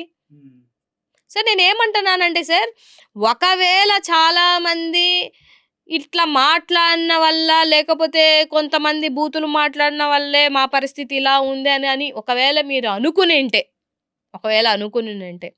ఇంతకన్నా 100 రెట్లు చేస్తున్నారే మీరు. ఇప్పుడు మీరు నిజాయితీగా ఉండాలనుకున్నారనుకోండి సార్. మీరు నిజాయితీగా ఉండి నా నిజాయితీని మీరు ప్రశ్నిస్తే, మీరు మల్లీశ్వరమ్మ నువ్వు నిజాయితీగా ఉండాలి అనంటే నేను యాక్సెప్ట్ చేస్తా. నువ్వు 100 తప్పులు చేస్తా, నీ మొత్తం అంతా 175 నియోజకవర్గాలలో అడ్డగోలుగా దందాలు చేసుకొని, ఇసుక దందాలని, లేకపోతే ఆడబిడ్డల మీద హత్యలు జరుగుతా ఇంత ఘోరాతి ఘోరంగా ఉండి, మీరిప్పుడు శుద్ధపూసల్లాగా మీరప్పుడు చేశారు. మీరిప్పుడు రౌడీలంటే మరి మీ ఎమ్మెల్యేలే రౌడీలు, మీ ఎమ్మెల్యేలే మంత్రులు బాలేదు పరిస్థితి అని చెప్తున్నారంటే అర్థం ఏంటిది? ఇప్పుడు అమరావతి పైన మీకు ప్రత్యేకంగా కక్ష ఏమన్నా ఉందా? ఎందుకంటే మీరు దక్షిణ కొరియా చేస్తావా అని ఒక వీడియో చేశారు. దక్షిణ కొరియా చేస్తావా నారాయణ? సింగపూర్ పోయింది, అది పోయింది, ఇది పోయింది అని కౌంటర్లు చేస్తున్నారు. మేడం అమరావతిని దక్షిణ కొరియా చేయకూడదా? సార్, నేననేది నిజంగానే అందరికీ రాజధాని అనేది అవసరం. మనందరం మేము ఏపీ వాళ్ళగా మేము ఫీల్ అవుతాం. రాజధాని లేదు అనేది మేము డెఫినెట్‌గా ఫీల్ అవుతాం. ఇది ఎందువల్ల వచ్చినటువంటి థింగ్ అంటే, ఆంధ్ర రాష్ట్రం ఉమ్మడి రాష్ట్రంగా ఉన్నప్పుడు మన డెవలప్‌మెంట్ అంతా హైదరాబాద్‌లో చేశాం. ఉమ్మడి ఇన్వెస్ట్‌మెంట్ కదా అది. ఇదేమో ఒక్క తెలంగాణ నుంచి వచ్చిన ఇన్వెస్ట్‌మెంట్ కాదు. ఉమ్మడి ఇన్వెస్ట్‌మెంట్. సో, చేసిన తర్వాత ఇది విడిపోయిన తర్వాత నష్టపోయిందెవరు? ఆంధ్ర ప్రజలు. మేమే. ఎందుకు డెవలప్‌మెంట్ అంతా ఇటు ఉండిపోయింది కాబట్టి మాకు నష్టం జరిగింది. సో, జగన్మోహన్ రెడ్డి గారు కూడా ఫ్యూచర్‌గా ఆలోచించి 3 ప్లేసుల్ని మనం డెవలప్ చేసుకుంటే, ఒకటి కర్నూలు, ఒకటి విజయవాడ అమరావతి, దగ్గర, తర్వాత ఒకటి వైజాగ్. వైజాగ్. డెవలప్ చేసుకుంటుంటే ఇన్ ఫ్యూచర్‌లో ఎప్పుడు ప్రాబ్లమ్ రాకుండా ఉంటది అని. రేపొద్దున ఏమో తెలీదు. రేపొద్దున పోనీ రాయలసీమ వాళ్ళు మాకు సెపరేట్ జోన్ కావాలి, మాకు సెపరేట్ రాష్ట్రం కావాలని అడిగినా అడగొచ్చు. ఛాన్సెస్ ఉన్నాయి. 100% అసలు అడుగుతారు ఫస్ట్ సార్. స్టార్ట్ అయింది అక్కడ కదా అక్కడి రాజధాని. నుంచే కదా. అంతకుముందు అక్కడే కదా, కర్నూలే కదా కర్నూలు ఉన్నది. రాజధాని. అవును. సో, అడిగితే అప్పుడు మళ్ళీ అన్ని మిగతా ఈ ఉత్తరాంధ్ర ఇక్కడంతా నష్టపోతారు కదా. ఆ ఉద్దేశంతోని 3 ప్లేసులు డెవలప్ అవ్వాలనేది ఆయన యొక్క దూర ఆలోచన జగన్మోహన్ రెడ్డి గారిది. ఇప్పుడు మీరొచ్చి ఇప్పుడు 3 జోన్‌లని పేరు మార్చుకొని మళ్ళీ ఆర్థిక రాజధాని వైజాగ్ అంటే ఇప్పుడు జనాలు నవ్వాలనా వద్దా? మీరు చెప్పండి. ఎప్పుడు సార్ అమరావతి స్టార్ట్ చేశారు? నేను నా ఎంబీఏలో ఉన్నప్పుడేమో నాకు గుర్తు. ఆ 10 ఏళ్ల కాలంలో 12 చూస్తున్నాను. ఏళ్ళు అవుతుంది అనుకోండి. అంతే. ఏమైంది? ఇప్పుడు ఇంగా నీళ్లు తోడి నీళ్లు పోస్తా అన్నారా? మరి వర్షం వస్తే నీళ్ళు తోడి మరి అదే ఇంగా తోడుకునే ప్రాసెస్‌లోనే తోడడానికి 100 కోట్లు, తీసేయడానికి 100 కోట్లు. సారీ సబ్జెక్ట్ కాదండి. కరెక్షన్. ఇంత 450 ఘోరమా? కోట్లంట. 450 కోట్లు. 450 కోట్లు తోడడానికి ఏయడానికి అనుకోండి. పోనీ ఏయడానికి 450 కోట్లు. అంటే ఇది ఎట్లుందంటే అర్మానీ సూట్లు లాగా కోట్లు వాళ్ళు ఇష్టం వేశారు ఇంకా. కంప చెట్లు కొట్టేయడానికి 300 కోట్లు, నీళ్లు తోడడానికి 458 కోట్లు అంటే ఎట్లా మీరు ఇంకా రాజధాని ఇప్పుడు వరల్డ్ బ్యాంక్స్ కూడా చెప్పినటువంటి విషయం ఏంటి? నారాయణ గారి నోట్లో నుంచే కదా వచ్చింది. వాళ్ళు చెప్పారు అనుకూలంగా లేదు. అమరావతి అనేది ఒక రాజధానిగా అనుకూలమైనటువంటి పరిస్థితులు అక్కడ లేవు అని చాలా శ్రీకృష్ణ క్లియర్ గా కాబట్టి రిపోర్టే ఉంది కదండి. ఉంది కదండి. ఆ, మరి అయినా కూడా చేస్తున్నారు మొండిగా. అంటే మీ వర్గానికి పాపం ల్యాండ్లు ఇచ్చారు, అమ్మేశారు, రియల్ ఎస్టేట్ చేసేస్తున్నారు. మరి కాదంటే వాళ్ళకి అన్యాయం జరిగిపోద్ది కదా. మీ వర్గాన్ని మీరు కాపాడుకోవడానికి అమరావతి రాజధాని అని ఒక అడ్డంగా పెట్టుకొని కాసేపు కొరియా అంటాడు, కాసేపు సౌత్ ఆఫ్రికా అంటాడు, కాసేపు సింగపూర్ అంటారు, కాసేపు చైనా నుంచి అన్నారు. చైనా తరహాలో, సింగపూర్ తరహాలో, లేకపోతే ఏంటిది ఏదేంటిది ఉత్తర కొరియా. ఉత్తర కొరియా తరహాలో. అంటే ఈ తరహాలు పోతానే ఉన్నాయి కానీ తరతరాలుగా అమరావతి అయితే అవ్వట్లేదు. అదే నేను ఆ రోజు చేసినటువంటి వీడియో. ఉమ్. ఇది నిజమే కదా. అంటే కాదు, అంటే ఏదో ఒకటి చేద్దాం ట్రై చేస్తున్నారు కదా. ఏది సార్ ఇప్పుడు సార్ ఏదో ఒకటి నిలువు దోపిడి ఇచ్చిన వాళ్ళు ఉన్నారు సార్. ఉమ్. అమరావతి కోసం, రాజధాని కోసం ఇచ్చిన వాళ్ళది నేను తప్పు పట్టను, వీళ్ళని తప్పు పడుతున్నా. రైతులను తప్పు పట్టను, వీళ్ళని తప్పు అంటే పట్టను. ఇంకొక 40 చాలా చాలా హృదయ హృదయంతో 50,000 ఎకరాలు ఇచ్చారంటే it's not a simple thing. మళ్ళీ ఇప్పుడు ఇంకొక 50,000 ఎకరాలకి రెడీ అయిపోతుంటే మరి సెంట్రల్ ఎందుకు మీకు సపోర్ట్ చేయలేదు? అంటే నిజంగా ఈ బైఫర్కేషన్ లాస్లో రాజధాని నిర్మాణానికి సెంట్రల్ గవర్నమెంట్ ఫండింగ్ కావాలి, పోలవరానికి కావాలి, ఇదంతా బైఫర్కేషన్ లాస్లో ఉన్నాయి కదా. మరి దాని గురించి ఎందుకు అధికారంలో ఉన్నటువంటి పవన్ కళ్యాణ్ గారు, అంటే మా హీరో గారు మాట్లాడతలేదు? మీ హీరో గారు మాట్లాడరు. ఎందుకంటే మోదీ గారే చెప్పారు మీకు స్పెషల్ స్టేటస్ కావాలన్నా, ఉమ్. ప్యాకేజీ కావాలన్నా అంటే ప్యాకేజీ కావాలని ఆ రోజు ప్యాకేజీకి అమ్ముడిపోయింది. మొన్న అంటున్నాడు కదా ఆయన, ఇంతమంది మంత్రుల నుండి ఎందుకు మీరు ఏం చేయలేకపోయారని నన్ను అడిగాడు కదా. ఇది మోదీ గారిని అడగండి వెళ్ళి. ఆ టైంలో స్పెషల్ స్టేటస్ కోసం పోరాడినప్పుడు ఆ టైంలో అప్పుడున్న గవర్నమెంట్ ఏం తీసుకుంది, ఎన్ని ముడుపులు తీసుకుంది వెళ్ళి మోదీ గారిని అడిగితే ఆయనకు తెలుస్తుంది. ఉమ్. మనం ఎప్పుడో ఖాళీ టైంలో వచ్చేసి బెదిరించేసి 4 మాటలు మాట్లాడి బెదిరిపోతారు అనుకుంటే తప్పు సార్. అది నువ్వు గీత దాటి మాట్లాడుతుంది మీరు మాట్లాడారు కదా. అప్పుడు ఆయన మాట్లాడారు కదా, నాకు కొడకల్లారా అని చెప్పులు చూపించారు కదా. ఉమ్. అప్పుడు ఎవరు ఎందుకు మాట్లాడారు నువ్వు గీత దాటి? పోనీ అప్పుడు నువ్వు గీత దాటి మాట్లాడినప్పుడు జగన్మోహన్ రెడ్డి గారు ఏమన్నా నీ గీతలు తీసేస్తానని అన్నాడా సార్? అంటే ఈయనకి ఈ తోలు బిజినెస్ ఉందంట మేడం, ఒక ఫ్యాక్టరీ ఉందంట. చేసుకోమనండి. మరి ఫ్యాక్టరీలు చాలా ఉన్నాయి ఆయనకి, బీఫ్ బిజినెస్లు. ఇప్పుడు 180,000 టన్నులు వైజాగ్లో దొరికినప్పుడు సనాతన ధర్మకర్త ఒక్క క్వశ్చన్ కూడా చేయలేదే. ఎందుకు చేయాలి? మేము బీఫ్ తిన్నాం కదా ముస్లిమ్స్. అదే తిన్నారు కాబట్టి నేను అంటున్నప్పుడు సనాతన ధర్మం ఎత్తకూడదు. అది అప్పుడు మేము లెఫ్టిస్టులుగా ఉన్నాం కదా. అదే అంటున్నాను సార్. ఇప్పుడు సనాతన ధర్మం కోసం మాట్లాడేది ఎవరు? ఇప్పుడు మీరు హిందూ కదా, అవును. నేను హిందూ కదా, నేను హిందువుని అని నేను చెప్పుకుంటానా? చెప్పుకోకపోతే ఎలా తెలుస్తుంది? చెప్పాల్సిన అంటే అవసరం అప్పటి లేదు వరకు మేము సార్. క్రిస్టియన్ గా ఉన్నాం కదా మేడం. చెప్పాలి. అప్పటి వరకు ఎగ్జాక్ట్లీ కరెక్ట్ పాయింట్ చెప్పారు. అవును, ఇప్పుడు వరకు మీరు క్రిస్టియానిటీ, నేను బాప్తిజం తీసుకున్నానని మీరు చెప్పారు కాబట్టి, అవును. ముస్లిం ఇప్పుడు మీరు హిందువులోకి కన్వర్ట్ అయ్యారు కాబట్టి, ఈ సనాతన ధర్మాన్ని మీరు అద్దెకు తెచ్చుకున్నారు కాబట్టి ఇప్పుడు నేను హిందువుని అని మీరు చెప్పుకుంటున్నారు. సరే మీరు హిందువుని నేను చెప్పుకోవడంలో నేను తప్పు కాదని అన్నట్లా. కానీ మీకు ఎప్పుడైతే ఈ పరిపాలన చేతగాక, ప్రజాస్వామ్యం చేతగాక, ప్రజల్ని సంరక్షించుకోవడం చేతగానప్పుడు మాత్రమే మత కలహాలు, కుల కలహాలు, ఈ హిందుత్వాలు ఇప్పుడు లేపుకొని వస్తున్నారా మీరు? లేదు, మేము ఎలక్షన్స్ ముందే మా పవన్ కళ్యాణ్ గారు ఫుల్ సీరియస్ గా ఉన్నారు. దేని మీద? అట్లీస్ట్ కుల భావంతోనే ఓట్లేయండి అప్పుడే అడిగాం మేము.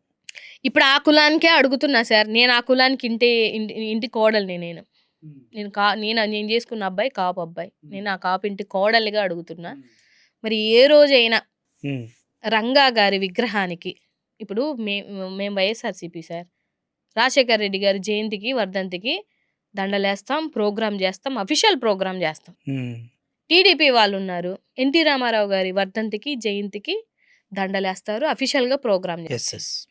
ఏ రోజైనా జనసేన పార్టీలో ఇప్పుడు వరకు వాళ్ళ కాలంలో అట్లీస్ట్ ఆయన ట్విట్టర్ ద్వారా అయినా కూడా రంగా గారికి బర్త్డే విషెస్ కానీ, డెత్ యానివర్సరీ విషెస్ కానీ తెలియజేశారా?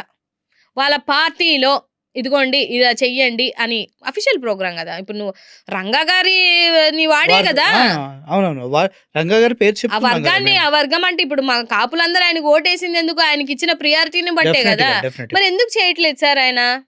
నాకు తెలిసి రంగా గారి విగ్రహాలు పెడతా ఉంటారు. ఒకరు కాలుపాలెం బుజ్జి గారు అని చెప్పేసి ఆయన పెడుతూ ఉంటారు. ఆయన మన ప్రెస్ మీట్‌లో పెట్టి ఆయన చెప్తున్నాడు ఏంటిది జనసేన ఎమ్మెల్యే ఒక ఆయన అంట రంగా గారి విగ్రహాలు పెట్టనివ్వట్లేదంట. హ్మ్. ఓకే. ఆయన ఇచ్చారు. ఆయన వీడియోలు చూడండి కావాలంటే. ఓకే. అంటే ఆయన పేరు వాడతారు. ఆయనకి ఒక దండేయరు. ఇప్పుడు రంగా గారు అదే సార్ కూటమి. రంగా గారు దళితుల కోసం ఎంతో పోరాడినటువంటి వ్యక్తి. కరెక్ట్. నాకు రంగా గారు అంటే చాలా రెస్పెక్ట్. అంబేద్కర్ గారి తర్వాత అంతే ఎత్తున ఆయన విగ్రహాలు స్థాపించబడ్డాయి అని అంటే బడుగు బలహీన వర్గాల కోసం పనిచేసినటువంటి వ్యక్తి రంగా గారు. ఆయన చనిపోవడం కూడా చివరిగా క్రిస్మస్ సెలబ్రేషన్స్‌కి వాటికి వెళ్ళే కదా! చరిత్ర ఎవరికి ఎందుకు తెలీదు. అవును. ఆయన కాపులు ఒకవైపు, దళితులు ఒకవైపు ఉన్నా గూడా తన కుల సంఘం అని చూసుకోకుండా దళితులకి న్యాయం చేసినటువంటి వ్యక్తి రంగా గారు. ఆయన పేరు చెప్పుకొని ఇవాళ అదే నీ పిఠాపురంలో దళితుల్ని బహిష్కరిస్తున్నారు అని అంటే, నువ్వు రంగా గారి వారసత్వాన్ని తీసుకుంటున్నట్టా? ఆయన ఆలోచన విధానాన్ని తీసుకుంటున్నట్టా? లేకపోతే నీ సొంత నిర్ణయాలతోటి కావాలని పిల్లల కుల మధ్య చిచ్చులు పెడుతున్నట్టా? కావాలని పిల్లల మధ్యలో కుల ద్వేషాలను రేపుతున్నారని మొన్న మాట్లాడారు గాన. అవును సార్. అక్కడ కుల ద్వేషమే లేదనుకోండి. ఆ పిల్లలతో మాట్లాడాడా ఈయన? పోనీ ఆ తల్లిదండ్రులని పిలిచి నీ నియోజకవర్గమే గదా! నీ నియోజకవర్గం కాదనుకోండి. ఏమో పోనీలెండి అనుకోవచ్చు. ఎక్కువ నీ నియోజకవర్గంలోనే ఇలాంటివన్నీ ఎందుకు జరుగుతున్నాయి? అంతకుముందు కూడా సామాజిక బహిష్కరణ జరిగింది కదా. దళితుల్ని బహిష్కరించారు సార్. అక్కడ బ్లేడ్ ఎట్టి ఒకరిని కోసాడు గదా! అవునా? డ్రోన్లు ఎంతమంది ఒక 5 మంది దళితులు కనిపిస్తే ఆ! ఏసేయండిరా అని చెప్పేసి వాళ్ళంతా పాపం ధర్నా yes, చేశారు yes, గదా! yes. మరి కోసేసినప్పుడు ఎక్కడ పోయావు నువ్వు? బహిష్కరిస్తున్నప్పుడు ఎక్కడికి పోతున్నావు నువ్వు? అంటే బహిష్కరణ అనే మాట నేను ఓ దళిత మహిళగా చెప్తున్నా సార్. ఎప్పుడో మా ముత్తాతల తరంలో మేము చూసాం. ఇప్పుడు మేము చాలా హ్యూమిలేట్ చేయబడి, మేమెన్నో అవమానాలు అనుభవించి, మా అంబేద్కర్ గారు రాసినటువంటి రాజ్యాంగం వల్ల, మాకు పెట్టిన భిక్ష వల్ల, మేము సొసైటీలో ఇవాళ బతుకుతున్నాం. హ్మ్. మా సెల్ఫ్ రెస్పెక్ట్, మా చదువు, మా విజ్ఞానం, మా జ్ఞానం ఇవాళ మమ్మల్ని ఈ స్థాయికి తీసుకొనొచ్చింది. మాకెవడో ఒకడు పెట్టిన భిక్ష గాదిది. మా అంబేద్కర్ గారు ఇచ్చినటువంటి హక్కులు బట్టి మేము తెచ్చుకున్నటువంటి థింగ్. ఇవాళ మీరొచ్చి సనాతన ధర్మం అని ఎత్తి మాట్లాడి, హ్మ్. ఇవాళ మీరు మాట్లాడుతుంటే ఎంత హాస్యాస్పదంగా ఉంది సార్. అవునా కాదా మీరు చెప్పండి? పిఠాపురంలో పరిస్థితి ఇంత దారుణంగా స్టేట్‌లో ఎక్కడా లేదండి. ఎందుకంత ఎక్కడా లేదు. మీరు కావాలంటే రీచెక్ చేసుకోండి. అవును. ఎందుకంత అదే దారుణంగా? ఈయన అద్దెకు తెచ్చుకొని సనాతన ధర్మం. ఇప్పుడు ఈయన పాపం ఈయనకి ఇట్లా ఆ సనాతన ధర్మంలోనే ఒక అధ్యాయంలో ఉంటది. ఏముంటదనంటే దళితులన్న వాడిని, శూద్రుడన్న వాడిని నాలుక కోసేయండి. శూద్రుడన్నవాడు వింటే వాడిని బహిష్కరించండి. శూద్రుడన్నవాడు పొరపాటున విన్నా గూడా వాడిని 2 భాగాలుగా చేసి విడదీసి ఇది చంపేయండి మనుధర్మ అనంటారు. శాస్త్రం గురించి చెప్తున్నారు మీరు. మనుధర్మ శాస్త్రంలో ఉంది గదా! ఉంది. యెస్. ఉంది గదా! మరి నువ్వు గూడా శూద్రుడివే గదా! నువ్వు ఎవడి కోసం పోరాడుతున్నావు? హ్మ్. నువ్వు మాట్లాడుతున్న సనాతన ధర్మాన్ని నువ్వు తెచ్చుకున్నా కూడా శూద్రుడివే. నువ్వు శూద్రుడివే స్వామి. యెస్. కరెక్ట్. సనాతన ధర్మాన్ని పాటించకూడదని అంబేద్కర్ గారు అప్పుడే దాన్ని కాల్చేశాడు. నువ్వు ఇవాళొచ్చి అంబేద్కర్ గారికి విరుద్ధంగా మాట్లాడుతున్నావా? ఇప్పుడు చూసా గదా! ఆయన ఎక్కడో గుజరాత్‌లో ఏంటిది ఆయన సీఎం యోగి యోగి ఆదిత్యనాథ్. గారిని. ఈ యోగి గారిని తెస్తాం, ఇవి తెస్తాం, ఇది తెస్తాం. ఈ ఆలోచన విధానాలన్నీ ఎవరివి సార్? ఎవరివి? అది చాలా ఫూలిష్‌గా అనిపించింది నాకు కూడా. మా హీరో అయినప్పటికి కూడా. Yogi Adityanath government తీసుకొస్తామంటే bulldozer government. తెచ్చుకోమనండి. అంటే వీళ్ళకి చేత కాదనా? అంతే కదా అర్థం. అంతే కదా సార్. ఎవరినైతే రాసుకోండి సార్ మార్క్ మై వర్డ్స్. మీరు ఎవరెవరైతే మీ నియోజకవర్గాలలో దళితులని చెప్పేసి జనాల్ని బహిష్కరిస్తున్నారో 2029లో మా దళితులే మిమ్మల్ని బహిష్కరించకపోతే ఆ రోజు మళ్ళీ కూర్చొని నేను మీకు వీడియో ఇస్తా. Strong statement. 100% రెచ్చగొడుతున్నారే? రెచ్చగొట్టను నేను. ఉన్న వాస్తవం చెప్తున్నా.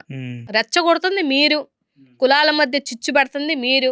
మతాల మధ్య చర్చిలు ఉండకూడదు. సార్ ఇప్పుడు ఎవరి వాళ్ళది వాళ్ళకుంటది సార్. రేపు క్రిస్టమస్ వస్తుంది. మిమ్మల్ని పిలిస్తే మీరు పోరా? నన్ను పిలిస్తే నేను పోనా? పోతా కదా! మా బంధువుల్లో చాలా మంది ఉంటారు. మీ బంధువుల్లో చాలా మంది ఉంటారు. తెలిసిన వాళ్ళు ఉంటారు. మారినోళ్ళు ఉంటారు. ఎవరిష్టం వాళ్ళది. ఇప్పుడు అక్కడికి వెళ్ళకూడదు, ఇక్కడికి వెళ్ళకూడదు అని మీరెవరు సార్? అసలు మన హిందూ సాంప్రదాయం ఏంటిది? ఎవరు దాళ్ళు ఎప్పుడు ఏ హిందువు ఎవరిని డిస్టర్బ్ చేయడు సార్. ఏ క్రిస్టియన్ ఎవరిని డిస్టర్బ్ చేయడు సార్. ఏ ముస్లిం ఎవరిని డిస్టర్బ్ చేయరు సార్. మనం బాయ్ అని బానే ఉంటాం. ఇట్లా అద్దెకు తెచ్చుకున్నోళ్ళు ఉంటారు చూసారు. వీళ్ళు రెచ్చగొట్టే మాటలు, రెచ్చగొట్టే విధి విధానాలు చేసుకొని వస్తారు. నువ్వు వెళ్తివి బీఫులు తింటివి, నువ్వు వెళ్తివి బాప్తిషన్ తీసుకుంటివి, మీ ఇంట్లోనే క్రిస్టియానిటీ ఉంది. మీ నాన్నగారు సిగరెట్ వెలిగించుకుని ఎలిగించుకుంటారు సైడ్ అంటారు, కేక్ మళ్ళీ పెట్టి కాస్త రామ రామ అంటున్నారు అంటుంటారు. ఏంది సార్ ఇది? మీరు వైజాగ్లోనే ఉంటారు కదా నేను మేడం. వైజాగే సార్. మీరు చిన్న చిన్న బిజినెస్లు ఉన్నాయి కదా, ఉమ్. మీకేమైనా స్థలం ఇవ్వలేదా ఫ్రీగా 99 పైసలకి? పెట్టుకోండి మేడం. ఎందుకంటే ఉర్సా క్లస్టర్స్ మనకి ఇవ్వరు సార్. ఎందుకు ఉర్సా ఉర్సా క్లస్టర్స్ ఉర్సా రూలు మాలు వినండి, ఆ, మనకి ఇవ్వరు. ఆ, వాళ్ళ కోసము, వాళ్ళ పచ్చ ఛానళ్ళు, పచ్చ వాళ్ళకి ఫేవరబుల్గా ఉన్న వాళ్ళ కోసం, వాళ్ళ థర్డ్ పార్టీ కోసం, లేకపోతే వాళ్ళు భూ కబ్జా చేసుకుందాం అనుకున్న వాళ్ళకే. సో ఉర్సా ఎప్పుడు ఎప్పుడు వచ్చింది సార్? ఉర్సా ఆ కంపెనీ రిజిస్ట్రేషన్ ఎప్పుడు సార్? ఎన్ని ఎన్ని హైదరాబాద్లో అన్న ఉందంట కదా, ఉందా? డబుల్ బెడ్రూమ్ డోర్ లాక్ వేసి ఉంటుంది, వేసి ఉంటది కదా. బంగారం లాగా. ఉంటది. ఆఫీస్ బాయ్ ఆ కూడా ఆ ఉంటాడు. కంపెనీ టర్న్ ఓవర్ ఎంత సార్? ఉందండి. దగ్గర దగ్గర మొత్తం కలిపితే 2 లక్షలు 3 లక్షలు. ఉంటది. అంత పెద్ద టర్నోవర్ ఉన్న కంపెనీకి ఇవ్వాల్సిందే మరి. ఎందుకు? ఒక 100 ఏళ్ళు ఒక 99 పైసలకి అంతంత ల్యాండ్‌లు అంటగడతానంటే, మేము వైజాగ్ వాసులుగా, ఉత్తరాంధ్ర వాసులుగా ఈ రాష్ట్రంలో ఓట్లేసి గెలిపించిన పాపానికి మనమందరం చేతులు కట్టుకొని ప్రశ్నించకుండా ఉండాలి. హ్మ్. అంతే కదా మీ ఉద్దేశ్యం? అంటే మా పవన్ కళ్యాణ్ అదే మీ పవన్ కళ్యాణ్ ఉద్దేశమైనా, మీ చంద్రబాబు నాయుడు గారి ఉద్దేశమైనా, మీ లోకేష్ బాబు గారి మరి మీరు కూటమి కదా సార్. మీ కూటమిలో ఎవరు మాట్లాడినా ఒకటే మాట కదా. 15 సంవత్సరాలు ఉంటాం మేడం మేము. అదే 15 సంవత్సరాలు ఉండమనే అంటున్నా నేను కూడా. హ్మ్. మీరుండగానే ఓడగొట్టాలని నేను కోరుకుంటున్నా. ఎలా మీరు ఎలా ఎలా? విడిపోతే ఆ! అమ్మ ఆళ్ళు ముగ్గురు విడిపోతే మేము గెలుస్తామన్న ఫీలింగ్‌లో మేము లేము, మా వైఎస్ఆర్‌సీపీ వాళ్ళు లేరు, మా జగన్మోహన్ రెడ్డి గారు అంతకన్నా లేరు. మీరుండగానే మిమ్మల్ని 2029లో ఓడగొట్టకపోతే అంటే ఏంటి, అప్పుడు బీజేపీ, అడగండి. జనసేన, టీడీపీ కలిసి ఉండగానే ఓడగొట్ట ఓడ కొట్టాలి. ఇది మీ మాట, మీ అధినాయకుడు. మా అధినాయకుడి మాట అదే, మా మాట కూడా అదే. అంతే. మేము కోరుకుంది కూడా అదే. నేను కోరుకుంటుంది అదే. ఎందుకంటే విడిపోతే మేము గెలిచేస్తాము, విడిపోతే మేము ఓడిపోకుండా ఉంటాము అనే మాకు లేదు అది. హ్మ్. వీళ్ళు ఉండగానే ఓడగొడితే ఆ రోజు తెలుస్తుంది. అప్పుడు 15 సంవత్సరాలు ఉంటారో 30 సంవత్సరాలు ఉంటారో ఆ రోజు తెలుస్తుంది. మీకు తెలిసిందే కదా సార్, స్క్రీన్ మీద 88 దాటిందా డెఫినెట్గా. ఇది ఇది ఇది యాక్చువల్లీ మీరు కాదు చెప్పింది. వైఎస్ఆర్ సారీ జనసేన వీర మహిళలు ఉంటారు. ఎవరు? ఆక పేరేదో ఉంటది. చాలా మంది వేరే మహిళలు ఉన్నారు అక్కడ. మీ రాయపాటారు రాయపాటర్ని గారు, సారీ రాయపాటర్ని గారు మ్యాజిక్ ఫిగర్ దాటిందా పోలింగ్ బూత్ నుంచి ఇంటి దగ్గరకు వచ్చే లోపే ఏదో ఆవిడ వర్షంలో వేసేస్తారని చెప్తుంది. అలా చేయరేమో అనుకుంటున్నా, చేస్తారా? మేము ఎందుకు చేస్తాం సార్? హ్మ్. నిజంగా అలా చేసే వ్యక్తి అయితే 151 వచ్చినప్పుడు రోజు చెయ్యాలి కదా. తప్పు చేసిన వాళ్ళకి ఏదైతే గవర్నమెంట్ ముందు, కోర్టుల ముందు అడ్డంగా నిలబెడతామని అంటున్నాం. హ్మ్. బట్టలోడ తీసి నిలబెడతాము అని అంటే ఇప్పుడు మీ బట్టలోడ తీస్తానని కాదు అర్థం. హ్మ్. ఆ రోజు నిసిగ్గుగా నిన్ను నిలబెడతాను అక్కడ అని అర్థం. దాని పర్యాయ పదాలు బోల్డ్ ఉంటాయి. మీరు అంత హాఫ్ నాలెడ్జ్ మైండ్తో అర్థం చేసుకుంటారు, మమ్మల్ని ఏం చేయమంటారు? ఎవరినన్నా మీరు ఎవరెవరిని అన్నారు తెలుసా? మా హోమ్ మినిస్టర్ గారిని అన్నారు, చంద్రబాబు నాయుడు అన్నారు, పవన్ కళ్యాణ్ అన్నారు, లోకేష్ అన్నారు. అలా హాఫ్ అర్థం నాలెడ్జ్ చేసుకో. వీళ్ళంతా. అంతే మరి, హాఫ్ నాలెడ్జ్ మరి ఇంకేముంది సార్. బట్ మరి మీ వీడియోలు చూడలేదా మీరు? చంద్రబాబు నాయుడు గారు పోలీస్ డిపార్ట్మెంట్ వాళ్ళని ఏమన్నారో వినలేదా? తరిమి కొట్టండి అన్నారు. లేకపోతే మన ఆయన వ్యవసాయ శాఖ మంత్రి ఆ. ఏం పేరు ఆయన పేరు? అచ్చెన్నాయుడు. ఏందో తిని చాలా పెద్ద బుద్ధి మాట్లాడాడు కదా సార్. మరి ఇవి ఏంటి సార్? ఇవి ప్రవచనాలా? అయ్యో. కాదు సార్, ఇవన్నీ ప్రవచనాలా సార్? హ్మ్. తోలు తీస్తా, చొక్కాలు ఇప్పదీస్తా, బట్టలోడ తీస్తా మిమ్మల్ని అన్ని ఎన్ని ప్రవచనాలా? అంతే మేడం. మీకు ఇప్పుడు మా కూటమి పరిపాలన అర్థం కావట్లే. ఏంటంటే మేము లిక్కరు గల్లీ గల్లీకి అందించాం. ఓకే. మొలకల చెరువు నుంచి మీరుంటున్న వైజాగ్ వరకు చాలా కల్తీ మద్యాన్ని కూడా ప్రజలకు అందిస్తూ ఉన్నాం. ఎంత సుభిక్షంగా ఉన్నారు సీఎం గారు, పవన్ కళ్యాణ్ గారు. కల్తీ అని మద్యపాన ప్రియుల పొట్ట కొట్టావు జగన్ అన్న. తమ్ముళ్ళు సాయంత్రం 6 గంటలకల్లా కల్తీ మంచి మద్యం ఇస్తా అని చెప్పిన గెలిచారు మేడం వాళ్ళు. అంటే ఇప్పుడు అది సక్సెస్ఫుల్గా తీసుకెళ్తున్నారు. గెలిచారులేండి సార్. ఇప్పుడు మీది ఇప్పుడు అది ఇంకా పెద్ద టాపిక్. అది గెలిచారు, ఉమ్. ఎలా గెలిచారు అనేది కూడా మ్యాటరే కదా. ఎలా అంటారు? ఎలా అనేది ఏమో తెలియదు సార్. ఇప్పుడు ఎక్కడైనా వేసిన ఓటింగ్కి, కౌంటింగ్ ఓటింగ్కి తేడా వచ్చిందా? 151 వచ్చిన రోజు కూడా ఏం రాలేదే. ఉమ్. వాళ్ళు వచ్చుంటే వీళ్ళు కోట్లకో ఎక్కడికో ఎల్లుండే వాళ్ళు కదా. ఉమ్. ఛార్జింగ్ లో డిఫరెన్స్ ఎక్కడన్నా వచ్చుద్దా? వచ్చిందే. హిందూపూర్లోనే ఎక్కడో బాలకృష్ణ గారి ఏరియాలో ఒక వార్డులో నేను 0, వైఎస్ఆర్సీపీకి 0, మళ్ళీ ఆడ కాంగ్రెస్కి చాలా ఓట్లు ఉన్నాయి. కాంగ్రెస్ అసలు లేనే లేదు ఈ రాష్ట్రంలో, కాంగ్రెస్కి ఓట్లు ఉన్నాయా? మళ్ళీనేమో ఆడేమో తిరుపతిలోను మా ఎంపీ గెలిచాడా? ఎమ్మెల్యే ఓట్లలో ఏమీ లేవా? ఎట్లా అవుతుంది? ఎట్లా సార్ ఇది? ఎట్లా ఇది? ఇదంతా మరి చోరీ గదా! ఇప్పుడు నేషనల్ మీడియానే చెప్తుంది గదా! చాలా సర్వేలు చెప్పాయి గదా! 42 లక్షల ఓట్ చోరింగ్ జరిగింది. మా దగ్గర ప్రూఫ్‌లు గూడా ఉన్నాయి అని చెప్తున్నారు. హ్మ్. సరే ఇప్పుడు మీరు ఇది ఉన్నటువంటి డేటానంతా డిలీట్ చేసుకొని ఈసీ ఎవరికి ఎవరు పని చేశారు సార్? నాకు అర్థం అవ్వట్లేదు. అంటే దారుణంగా మోసం జరిగిందని ఇప్పుడు ఏమంటారు? సరే ఇలా ఓటు ఇదే జరిగింది అని అంటారు. మళ్ళీ మద్యం కేసుకొస్తే ఏంది 3,500 మద్యమంలో దోపిడీ జరిగింది. ఆ దోపిడీ డబ్బులు తీసుకొనెళ్ళి ఎలక్షన్‌లో పంచారు అని అంటున్నాడు. మరి పంచుతుంటే ఈసీ ఏం చేస్తుంది? నిద్రపోతుందా? నిద్రపోతుందా సార్? మరి అప్పుడు మద్యం కేసులలో ఈసీని కూడా తొయ్యండి. హ్మ్.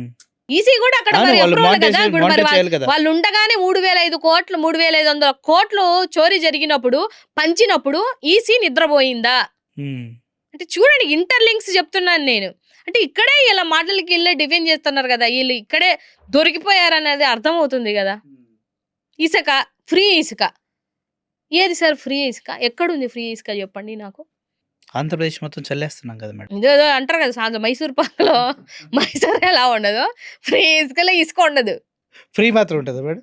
ఫ్రీ గూడా యాడుంది ఏ సార్? ఫ్రీ అనే పదం ఉంటదా? ఫ్రీ పదం ఉంటదంతే. ఇసుక ఉండదు. అయ్యయ్యో! ఇసుక మాయం. ఎన్ని దిబ్బలు మాయం చేశారు సార్ ఈ 19 నెలల కాలంలో. అదే జగన్మోహన్ రెడ్డి గారు 80,000 మెట్రిక్ టన్నులు ఇసుక పెడితే ఇసుక 2 ఉంచితే రోజులే 2 రోజుల్లో లేపి పడేశారు. ఇది మీ పరిపాలన. దీనికి మళ్ళీ మేమొచ్చి బావుంది మా మంచి ప్రభుత్వం అంటే నేనేం చెప్తాను సార్? హ్మ్. ఇప్పుడు ఒకటి సార్ నేనేమంటున్నా అంటే, మీకు ఈ ఓట్ చోరింగ్‌లు ఇవన్నీ పక్కన పెట్టండి. పోనీ మీకు 164 సీట్లొచ్చాయి. ఇచ్చారు. అత్యధికంగా మీకిచ్చారు. హ్మ్. ఇచ్చినప్పుడు మీరు రాష్ట్రంలో ఉన్నటువంటి ప్రజలకి పరిపాలన చేస్తే మాలాంటి వాయిసులు రావు. మాతో పాటు చాలా న్యూట్రల్ వాయిసులు చాలా వస్తున్నాయి గదా! చాలా మంది ప్రశ్నిస్తున్నారు గదా! మేమంటే వైఎస్ఆర్‌సీపీ అధికార ప్రతినిధులు అనుకోండి. మిగతా న్యూట్రల్ వాయిసులు ఇన్నెందుకు లెగిసాయి? న్యూట్రల్ వాయిస్‌లే కాదు. టీడీపీకి ఫేవర్‌గా ఉన్న వాయిస్‌లు కూడా నాకు తెలుసు. సీనియర్ జర్నలిస్టులు ఇద్దరు ముగ్గురు.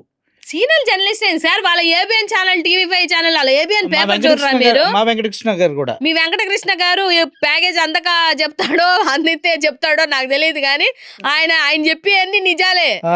కరెక్టే. ఒక ఒక ఒక హోమ్ మినిస్టర్ కొడుక్కి 1,50,00,000 కారు కొన్నారు. ఆ! తర్వాత కంప్యూటర్స్‌కి సంబంధించి దగ్గరగా ఒక 50 కోట్లు చోరీ జరిగింది అని చెప్పేసి ఏసారు ఆయన పేపర్‌లో. ఇంక మరి ఆ హోమ్ మినిస్టరో, మరి ఇంకొక మినిస్టరో, లేకపోతే ఇంకేం మినిస్టరో ఎవరికొరకో అనేది మీకే తెలియాలి. మీరు ఇంక చెక్ చేసుకోండి హ్మ్. అని చెప్పాడు. మద్యం ఇసుక ఇంత దందాలు జరుగుతుంది. ఏంది బాలేదు పరిస్థితి ఏం బాలేదని చెప్పి ఆయన పేపర్‌లో ఏస్తున్నాడు. ఏస్తున్నారు గదా! అదే ఎందుకేస్తున్నారు? ఏబిఎన్ ఛానల్‌లో అక్కడ కూర్చున్నటువంటి ఏం పేరు ఆయన పేరు? యాంకర్ పేరు. వెంకటకృష్ణ, వెంకటకృష్ణ గారు ఏమన్నారు? రాధాకృష్ణ ఏందసలు ఏం బాలేదు. ప్రభుత్వము అప్పులు దొరకట్లేదా?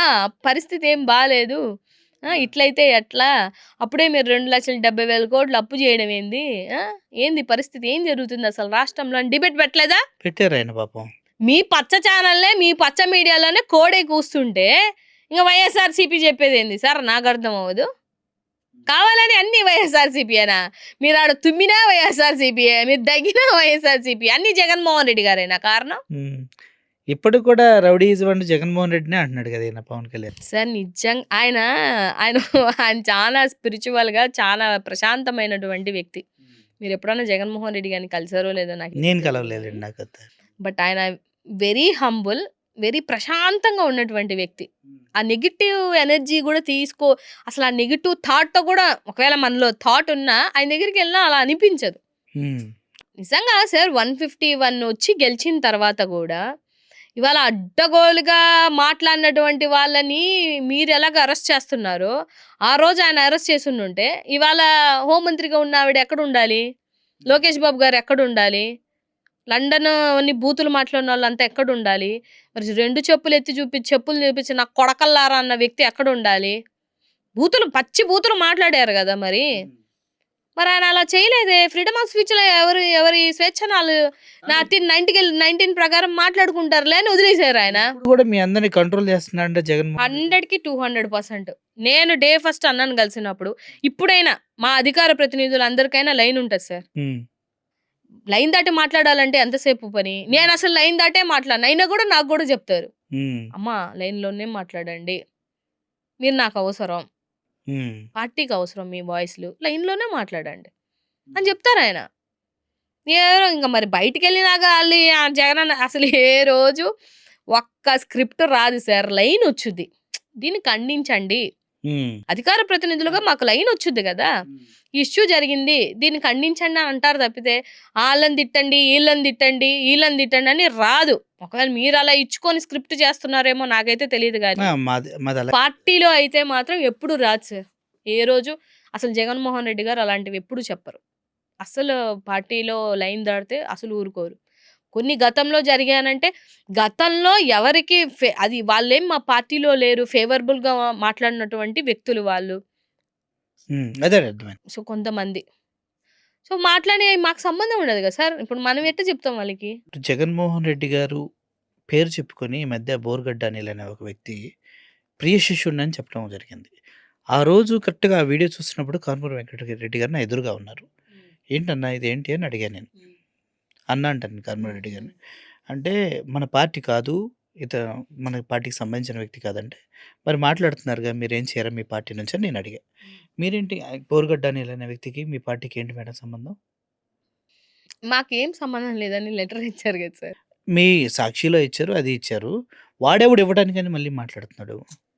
సార్ ఇప్పుడు నా దళిత సోదరుడే. హ్మ్. నా దళిత సోదరుడు గాబట్టి చెప్తున్నా నేను. అతని అభిమానంతోటి జగన్మోహన్ రెడ్డి గారి కోసం మాట్లాడాడు అని అతనే ఒప్పుకుంటున్నాడు. హ్మ్. నేననలా. తనే అన్నాడు. నేను అన్న కోసం, నా అభిమానం కోసం ఎందుకంటే అతను వేరే పార్టీలో ఉన్నాడు గదా! Republic something. సమ్ రిపబ్లిక్ ఏదో పార్టీలో అది గూడా ఉన్నాను. కర్ణాటక సంబంధించిన పార్టీ. ఆ పార్టీలో ఉన్నాను. అది ఎన్‌డీఏ కూటమిలో ఒక భాగం అది. అవును. సో, ఆ పార్టీలో ఉన్నాను నేను. మొన్నెప్పుడు 2024లో, 25లోనో రిజైన్ చేశాను అంటున్నారు. లేదు. ఆళ్ళు తీసేసారంట. ఆ ఇన్ఫర్మేషన్ నా దగ్గరుంది గానీ, వాళ్ళ పార్టీ నుంచి పక్కకు ఎళ్ళిపోమని చెప్పారు. ఓకే. ఆయన సో, ఆయన ఏదైతే సార్ ఆళ్ళు తీశారో, ఈయన రిజైన్ చేశారు. ఆ పార్టీలో ఉన్నారు గదా! మన పార్టీలో సభ్యత్వం ఉంటేనే గదా మన పార్టీ వ్యక్తి. ఎవరైనా అంతేగా. ఎవరైనా అంతే గదా సార్ అంటారు. మన పార్టీలో సభ్యత్వం ఉంటే మన పార్టీ. సో, ఇక్కడ సభ్యత్వం లేనప్పుడు మనిషికి సంబంధం లేదనే గదా అంటారు. అభిమానులు చాలా మంది ఉండొచ్చు. ఇప్పుడు బయట నుంచి న్యూట్రల్ వాయిసెస్ చాలా వస్తాయి సార్. వచ్చిన ప్రతి ఒక్క వాయిస్‌ని మేమెక్కడ మీరు మాట్లాడకండి, మీరు కంట్రోల్‌గా ఉండండి మేమెందుకంటాము? అసలు మీది రెస్పాన్సిబిలిటీ అది కాదు. ఎట్లయితది మనది రెస్పాన్సిబిలిటీ? మీ కంపెనీ స్టాఫ్ అయితే మీ కంపెనీ స్టాఫ్‌కి నాయనా ఇది లైను, ఈ లైన్ దాటి మాట్లాడొద్దని మీకు జెప్తారు. ఔట్ ఆఫ్ ద ఉన్న వాళ్ళకి గూడా మీరు జెప్పమంటే జెప్తారా? వాళ్ళు వింటారా? హ్మ్. లేదు. ఛాన్స్ లేదు. వింటారా సార్? ఛాన్స్ ఉందా అసలు? లేదు. No chance. మరి అలాంటప్పుడు మా పార్టీ కాదని చెప్పక ఇంకేమంటారు సార్? హ్మ్. సో, నేనేమంటానంటే మీ అభిమానం కోసం మీరు మాట్లాడుండొచ్చు. అది లైన్ దాటి మాట్లాడకుండా ఉంటే బావుంటది అని అంటాను నేను. ఎవరినైనా సరే. నేనైనా సరే. ఇప్పుడు మా అధికార ప్రతినిధులు ఎవరమైనా మేము లైన్ దాటి మాట్లాడడానికి వీల్లేదు. సో, లైన్ స్ట్రిక్ట్ దాటకుండా ఆర్డర్స్ అట్ట కదా! స్ట్రిక్ట్ సార్ అది. అది కంపల్సరీ. అన్నకి ఇష్టం ఉండదు గూడా. నేనేం చెప్తున్నానంటే లైన్ దాటి ఎవరో మెప్పు కోసం, ఎవరో పొగడ్తల కోసం లేదంటే ఒక బూతు మాట్లాడితే మనం వైరల్ అయిపోతామని చెప్పేసే కంటెంట్ తోటి మనం ఏ రోజు ఉండకూడదనే చెప్తాను. ఇది నా పర్సనల్ థింగ్. ఇప్పటికిప్పుడు నేను ఒక ఇప్పటికిప్పుడు నేను మొత్తం సోషల్ మీడియాలో వైరల్ అవ్వాలి అనుకుంటే నేను అయిపోగలను సార్. ఓ పెద్ద బూతు మాట్లాడేసో, ఒక పెద్ద అనకూడని మాట మాట్లాడేసో నేను అయిపోవాలంటే నేను అయిపోగలుగుతాను. దాని తర్వాత వచ్చేటివన్నీ ఎవరు ఫేస్ జేయాలి? హ్మ్. పార్టీ మీరు కూడా ఫేస్ చేయాలి. నేను ఫేస్ జేయాలి. నేను పార్టీలో ఉన్నాను గాబట్టి పార్టీ పార్టీ గూడా కూడా ఫేస్ జేయాలి. అవునా? సో, నేనేమంటున్నానంటే ఇప్పుడిప్పుడి సెలబ్రిటీ తత్వం కోసమో, ఇప్పుడిప్పుడు మనం వైరల్ అయిపోతామనో, ఇప్పుడు మనం సస్టైన్ అయిపోవాలని చెప్పేసి అది కరెక్ట్ పద్ధతి గాదు. ఎవరికైనా జెప్తా నేను. నేను రాజకీయంగా వచ్చానంటే నేను ఓ సిద్ధాంతంతో వచ్చుంటాను గదా sir. Hmm. You can check my all videos. నేను 1400 వీడియోలు చేశాను. 100 డిబేట్లు చేశాను. ఒక 20 ప్రెస్ మీట్లు పెట్టాను. వచ్చిన ఈ 18 నెలల కాలంలోనే. ఎక్కడైనా నేను లైన్ దాటి మాట్లాడతానా? ప్రశ్నిస్తాను, అడుగుతాను. హ్మ్. వాయిస్ ఆఫ్ వాయిస్‌లెస్‌గా జనాల పక్షాన పోరాడాను. హ్మ్. సబ్జెక్టే వినిపిస్తాను. ఇదే గదా! నా మీద ఉంది. ఇంతకన్నా ఏమన్నా ఉందా? మరి నాకు తెలీదు. నేనైతే ఇదే అనుకుంటున్నా. నేనెక్కడ బూతులు మాట్లాడను.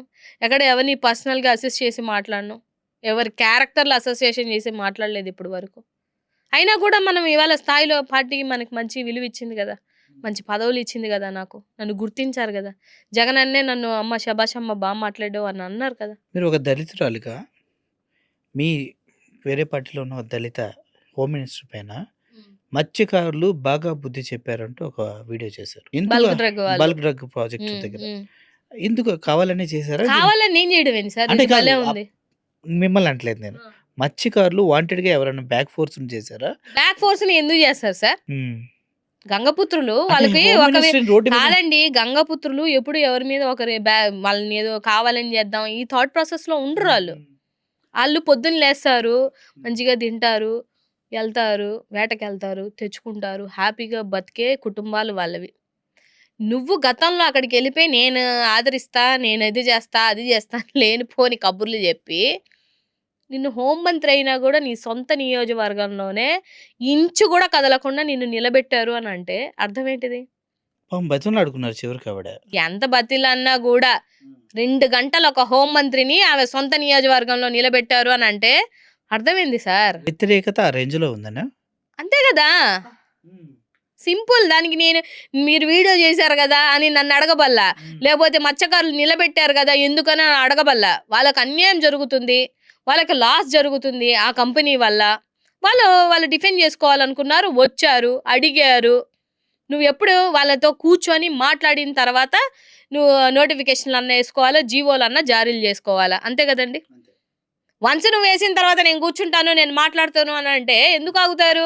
ఇందులో పర్సనల్ గా ఆవిడకి లబ్ధి చేకూరుతుంది అంటున్నారు. ఏమో ఏ లబ్ధులు చేకూర్చాయో, ఏ ప్యాకేజీలు వచ్చాయో మనకెలా తెలుస్తుంది సార్? ఇప్పుడు నువ్వు నిజంగా నీ నియోజకవర్గ ప్రజలకి ఎలక్షన్‌కి ముందు ఏదో మాట ఇచ్చుంటావు వాళ్ళకి. వాళ్ళు అంత ఎత్తున గంగపుత్రులు అంత ఎత్తున నీ మీదకొచ్చారు అని అంటే అర్థం ఏంటిది? పోటెత్తి వచ్చారు. సముద్రంలో అలలు ఎట్ట పోటెత్తారో అలా పోటెత్తారు ఆ రోజు. ఆవిడకి ఊపిరాడలేదు. ఆ రోజు నేను ఒక వీడియో జగన్మోహన్ రెడ్డి గారు చూస్తున్నా. జగన్మోహన్ రెడ్డి గారు మీకు డౌట్ ఉంటే రండి మా పోలీసులతో తీసుకెళ్ళి మీకు అన్ని ప్రాంతాలు చూపిస్తా, డెవలప్మెంట్ చూపిస్తా అని హోమ్ మినిస్టర్ గారు అన్నారు. నేనే అదే హోమ్ మినిస్టర్ గారికి నేను ఓపెన్ ఛాలెంజ్ ఇస్తున్నా. మెడికల్ కాలేజీలు లేవన్నారు కదా.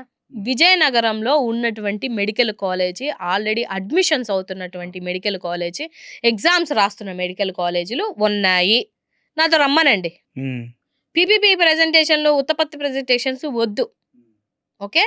ఎన్నెన్ని మెడికల్ కాలేజీలు జగన్మోహన్ రెడ్డి గారు స్థాపించి అడ్మిషన్స్ అయినవి 90% వర్క్ అయినవి ఉన్నాయి. పులివెందుల 90% అంటే 100% కంప్లీటెడ్ పులివెందుల. అయినా కూడా ఎన్ఎంసీకి లెటర్ రాశారు వద్దు అని. పులివెందుల నుంచి మెటీరియల్ కూడా గుంటూరు షిఫ్ట్ చేసి చేసుకున్నారు కదా. అవును. అసలు ఎంత సిగ్గుచేటంటే సార్, ఎంత సిగ్గుచేటంటే, ఎంత హాఫ్ జగన్మోహన్ నాలెడ్జ్ అని ఎందుకంటానంటే ఇందుకే అంటారు. ఫీల్ అవుతుంది. మీరు కాలేజీలు లేవన్నారు కదా, ప్రెజెంటేషన్స్ ఇచ్చారు కదా, జీవోలే లేవన్నారు కదా. మరి మొన్న ఎన్ఎంసీ 60 సీట్లు ఎవరికి ఇచ్చింది? ఎందుకు ఏ నారాయణకి ఇచ్చిందా, లేకపోతే శ్రీ చైతన్యకి ఇచ్చిందా సార్ 60 సీట్లు? ప్రభుత్వ మెడికల్ కాలేజీలకి ఎన్ఎంసీ కేటాయించినటువంటి అవును. సీట్లు అవి. అవును కాలేజీ లేకపోతే ఎందుకు ఇస్తారు సార్? అని వాళ్ళు పిచ్చోళ్ళ? చదువుకున్న వాడికి ఎవరికైనా తెలుస్తుందా తెలీదా? తెలుస్తుంది. మరి ఇంకా దీనికే కదా హాఫ్ నాలెడ్జ్ విజనరీ గారు అంటారు. వేరే సో విధంగా నేను అందుకనే ఓపెన్ ఛాలెంజ్ హోంమంత్రి అనిత గారికి, ఈ ప్రభుత్వంలో జగన్మోహన్ రెడ్డి గారి హయాంలో ఏవైతే కట్టారో ప్రభుత్వ మెడికల్ కాలేజీలు, వాటన్నిటికీ నేను నా ఛార్జీలతోటి మా పార్టీని అడిగి మరి డబ్బు పెట్టి మరి నిన్ను తీసుకెళ్తాను, నువ్వు రెడీయా? ఉమ్. ఇప్పుడు ఈ మెడికల్ కాలేజీలు ఎవరైతే తీసుకుంటున్నారో వాళ్ళందరినీ జైల్లో పెట్టించేస్తారా మీరు? 100% అడ్డగోలుగా తీసుకున్న ప్రతి ఒక్కరికి 100% అన్న అన్నాడంటే చేస్తాడు, అందులో డౌటే లేదు. ఇదే మీ బలం ఇదే కదా, చెప్తే చేస్తారని. చెప్తే చేస్తాడు సార్. ఇప్పుడు ఎవరైతే ప్రభుత్వ మెడికల్ కాలేజీల్ని ప్రైవేటీపరంగా టెండర్లేసి తీసుకోవాలనే ఆలోచన దృక్పథంతో ఉన్నారో వాళ్ళని ఆయన జైల్లో పెడతాను అని అన్నారు. దానికి సత్యకుమార్ గారు ఎందుకు రెస్పాండ్ అవ్వాలి? దానికి లోకేష్ బాబు గారు ఎందుకు రెస్పాండ్ అవ్వాలి? దానికి హోంమంత్రి అనిత గారు ఎందుకు రెస్పాండ్ అవ్వాలి? దానికి పవన్ కళ్యాణ్ గారు ఎందుకు రెస్పాండ్ అవ్వాలి? అసలు మీది కాదు కదా. ఇప్పుడు సత్యకుమార్ గారు అయ్యారంటే ఒక అర్థం ఉంది. ఆయన డిపార్ట్మెంట్, మీ డిపార్ట్మెంట్ కాదు కదా. అంటే మీరు టెండర్లు వేస్తున్నారా, లేకపోతే మీ బినామీలతో టెండర్లు వేయిస్తున్నారా? సో మీ బినాములు దొరికితే రేపు పొద్దున మీరు దొరికిపోతారని మీరు ముందే గుమ్మడికాయలు దొంగ ఎవరంటే దురుముకొని మీరు అందరూ బయటకు వచ్చారా? అన్నది వాళ్ళని కాదు కదండి. స్టేట్మెంట్ ఇది. అవునా? స్టేట్మెంట్ కాదు, లేదు ఇది లేదు. ఉన్న వాస్తవం కదా. అడుగుతున్నారు కదా! లేకపోతే దీన్ని అలా చేయరనేదే కదా మీ ఉద్దేశం. అంతే కదండి. అలా ప్రశ్నించరు. అలా పిచ్చి పిచ్చిగా ఎందుకు మాట్లాడరు. మాట్లాడుతున్నారు? ఆయన అన్నది మిమ్మల్ని ఎవరిని కాదు కదా. ఎవరైతే అడ్డగోలుగా టెండర్‌లేసుకొని తీసుకొని ప్రభుత్వ కాలేజీలని ప్రైవేట్ పరం చేద్దాం అనుకున్న వాళ్ళకి గదా అన్నింది. మిమ్మల్ని గాదు గదా. మీకెందుకు ఉలికిపాటు?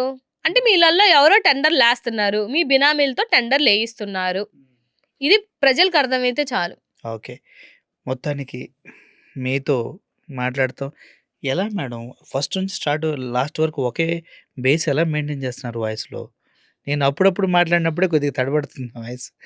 మీలాంటి వాయిస్ అవసరం పార్టీకి. అండ్ మీలాంటి వాయిస్ అంటే ఇంకా కారుమూరి వెంకట్ గారు వీళ్ళందరూ కూడా నిజంగా నేను అప్పుడప్పుడు అడ్మైర్ అయ్యి వెంకటరెడ్డి గారిని గానీ, వీళ్ళందరినీ ఎవరైతే స్పోక్స్ పర్సన్స్ ఉన్నారో వాళ్ళకి ఫోన్ చేస్తా. బాగా మాట్లాడారండి అంటే మీ మీ వీడియోస్ కూడా నేను చూస్తాను.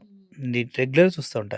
ఇప్పుడు మీరు చూసినయే నేను మిమ్మల్ని అడుగుతూ ఉన్నా. అవునవును. ఫాలో నేను చేసిన అవుతుంది వీడియోస్ కాబట్టి. అన్నీ నన్నడిగారు. అవును. ఫాలో అవుతున్నాను కాబట్టి. బేసికల్‌గా మేడం మీ వాయిస్ ఇంకా కొంచెం గట్టిగెళ్ళాలేమో అని నేను అనుకుంటా ఉంటా. మీ ఒక్కరిదే కాదు టోటల్ పార్టీది కూడా.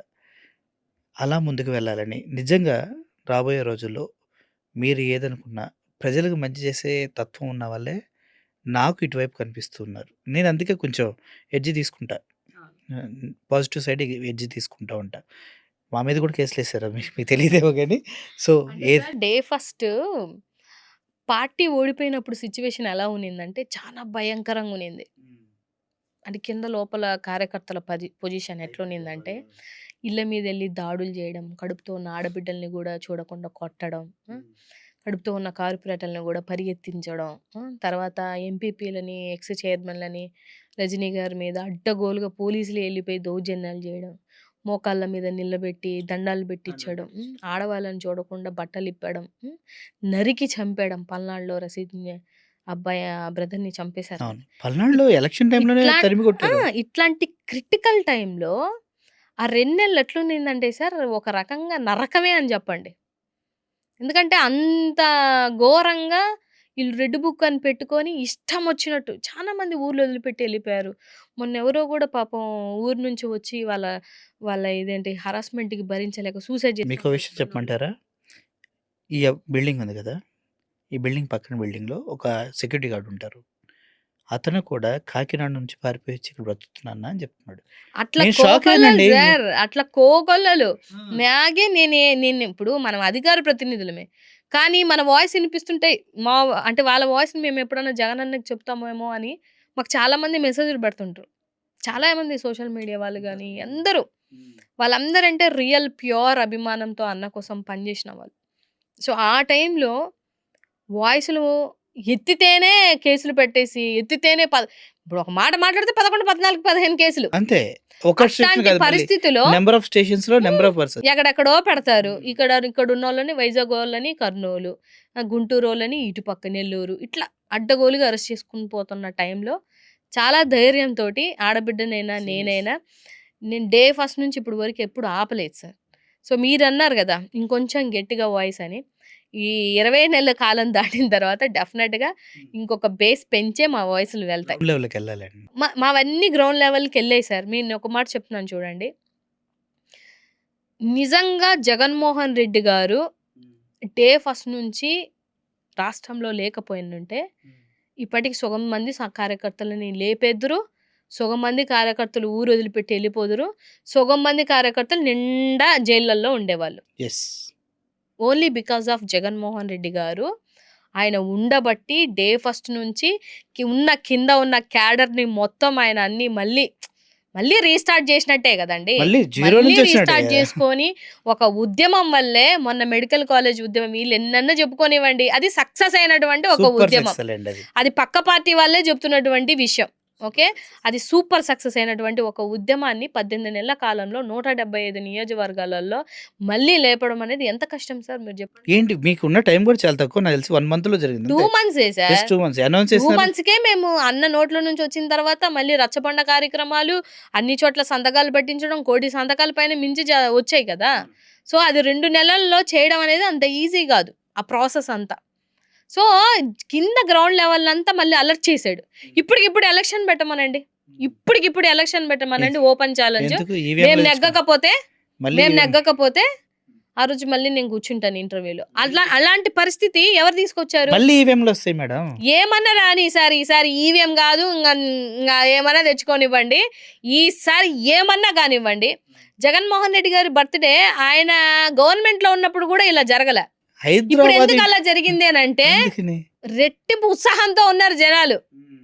వాళ్ళు గ్రౌండ్ లెవెల్లో పడుతున్న బాధలు సార్, వాళ్ళు గ్రౌండ్ లెవెల్లో పడుతున్న అవమానాలు, అది వాళ్ళకి ఎట్లుందంటే బ్లడ్ బాయిల్ అయిపోయింది ఒక్కొక్కరికి. నాకు తెలిసి మీ కేడర్ ఒకటే కాదు, ఎవరైతే పథకాల నుంచి ఇస్తానని మోసం మోసపోయారో చేశారు కదా. వాళ్ళందరూ కూడా అది ఇంకొక ఎత్తు. ఆ, ఇది మా పార్టీ కోసం నేను చెప్తున్నా. జనాలు ఇవాళ అంతమంది వీళ్ళకి అర్థం అవ్వట్లేదు. ఓన్లీ జగన్మోహన్ రెడ్డి గారి ఫాలోవర్సే కాదు, జనాలు వస్తున్నారు. మీరు ఏవేవైతే కళ్ళబొల్లి మాటలు చెప్పి అబద్ధాలు మోసాలు చేస్తున్నారో వాళ్ళందరూ వస్తున్నారు.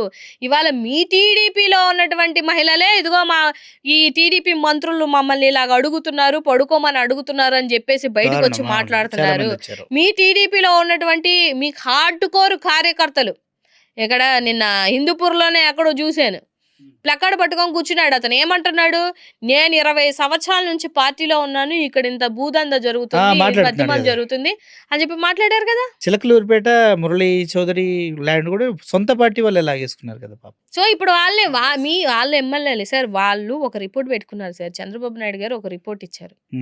ఆ రిపోర్ట్ ప్రకారం ఏంటంటే 40 మంది ఎమ్మెల్యేలు పనిచేయట్లేదు వాళ్ళ దృష్టిలో, వాళ్ళు పెట్టుకున్న రిపోర్ట్ ప్రకారం. కానీ సో ఐఐటి అని మొన్న ఏదో సర్వే చేశారు, తర్వాత ఏవో సర్వేసులు చేస్తున్నారు కదా. దాంట్లో ఏంటిది 130 మంది రెడ్ జోన్ లో ఉన్నారు. అవును, అంటే మీ పరిపాలన ఎట్టుంది అనేది మీకే తెలుస్తుంది కదా.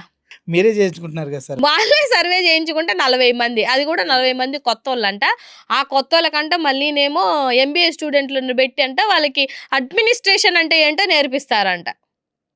ఇది ఎంత హాస్యాస్పదం సార్. అదేదో ఎంబీఏ స్టూడెంట్ల కన్నా ఇచ్చుండొచ్చు కదా ఎమ్మెల్యే సీట్లు, వాళ్ళన్న మంచిగా అడ్మినిస్ట్రేషన్. ఇప్పుడు అలాగా మనం అంతా చదివాం కదా ఎంబీఏలు. సో మన చదివిన ఎక్స్పీరియన్స్ ఉంది కదా, అలాంటి వాళ్ళకి ఇవ్వాలి కదా మీరు. అలాకన్నా లైఫ్ ఇచ్చిన వాళ్ళు అవుతారు కదా. ఈ కొత్త వాళ్ళు 5 కోట్లు 10 కోట్లు వాళ్ళు డబ్బులు ఇచ్చి వాళ్ళకి టికెట్లు ఇచ్చి, ఇప్పుడు మళ్ళీ వాళ్ళు వచ్చిన తర్వాత మళ్ళీ వాళ్ళకి ఎలాగ ఎమ్మెల్యేగా చెయ్యాలో కూడా నేర్పించి, మళ్ళీ దానికి ఎంబీఏ స్టూడెంట్లు పెట్టి డబ్బు ఖర్చు పెట్టడం కన్నా అది ఎంబీఏ స్టూడెంట్లకి ఇవ్వచ్చు కదా సార్.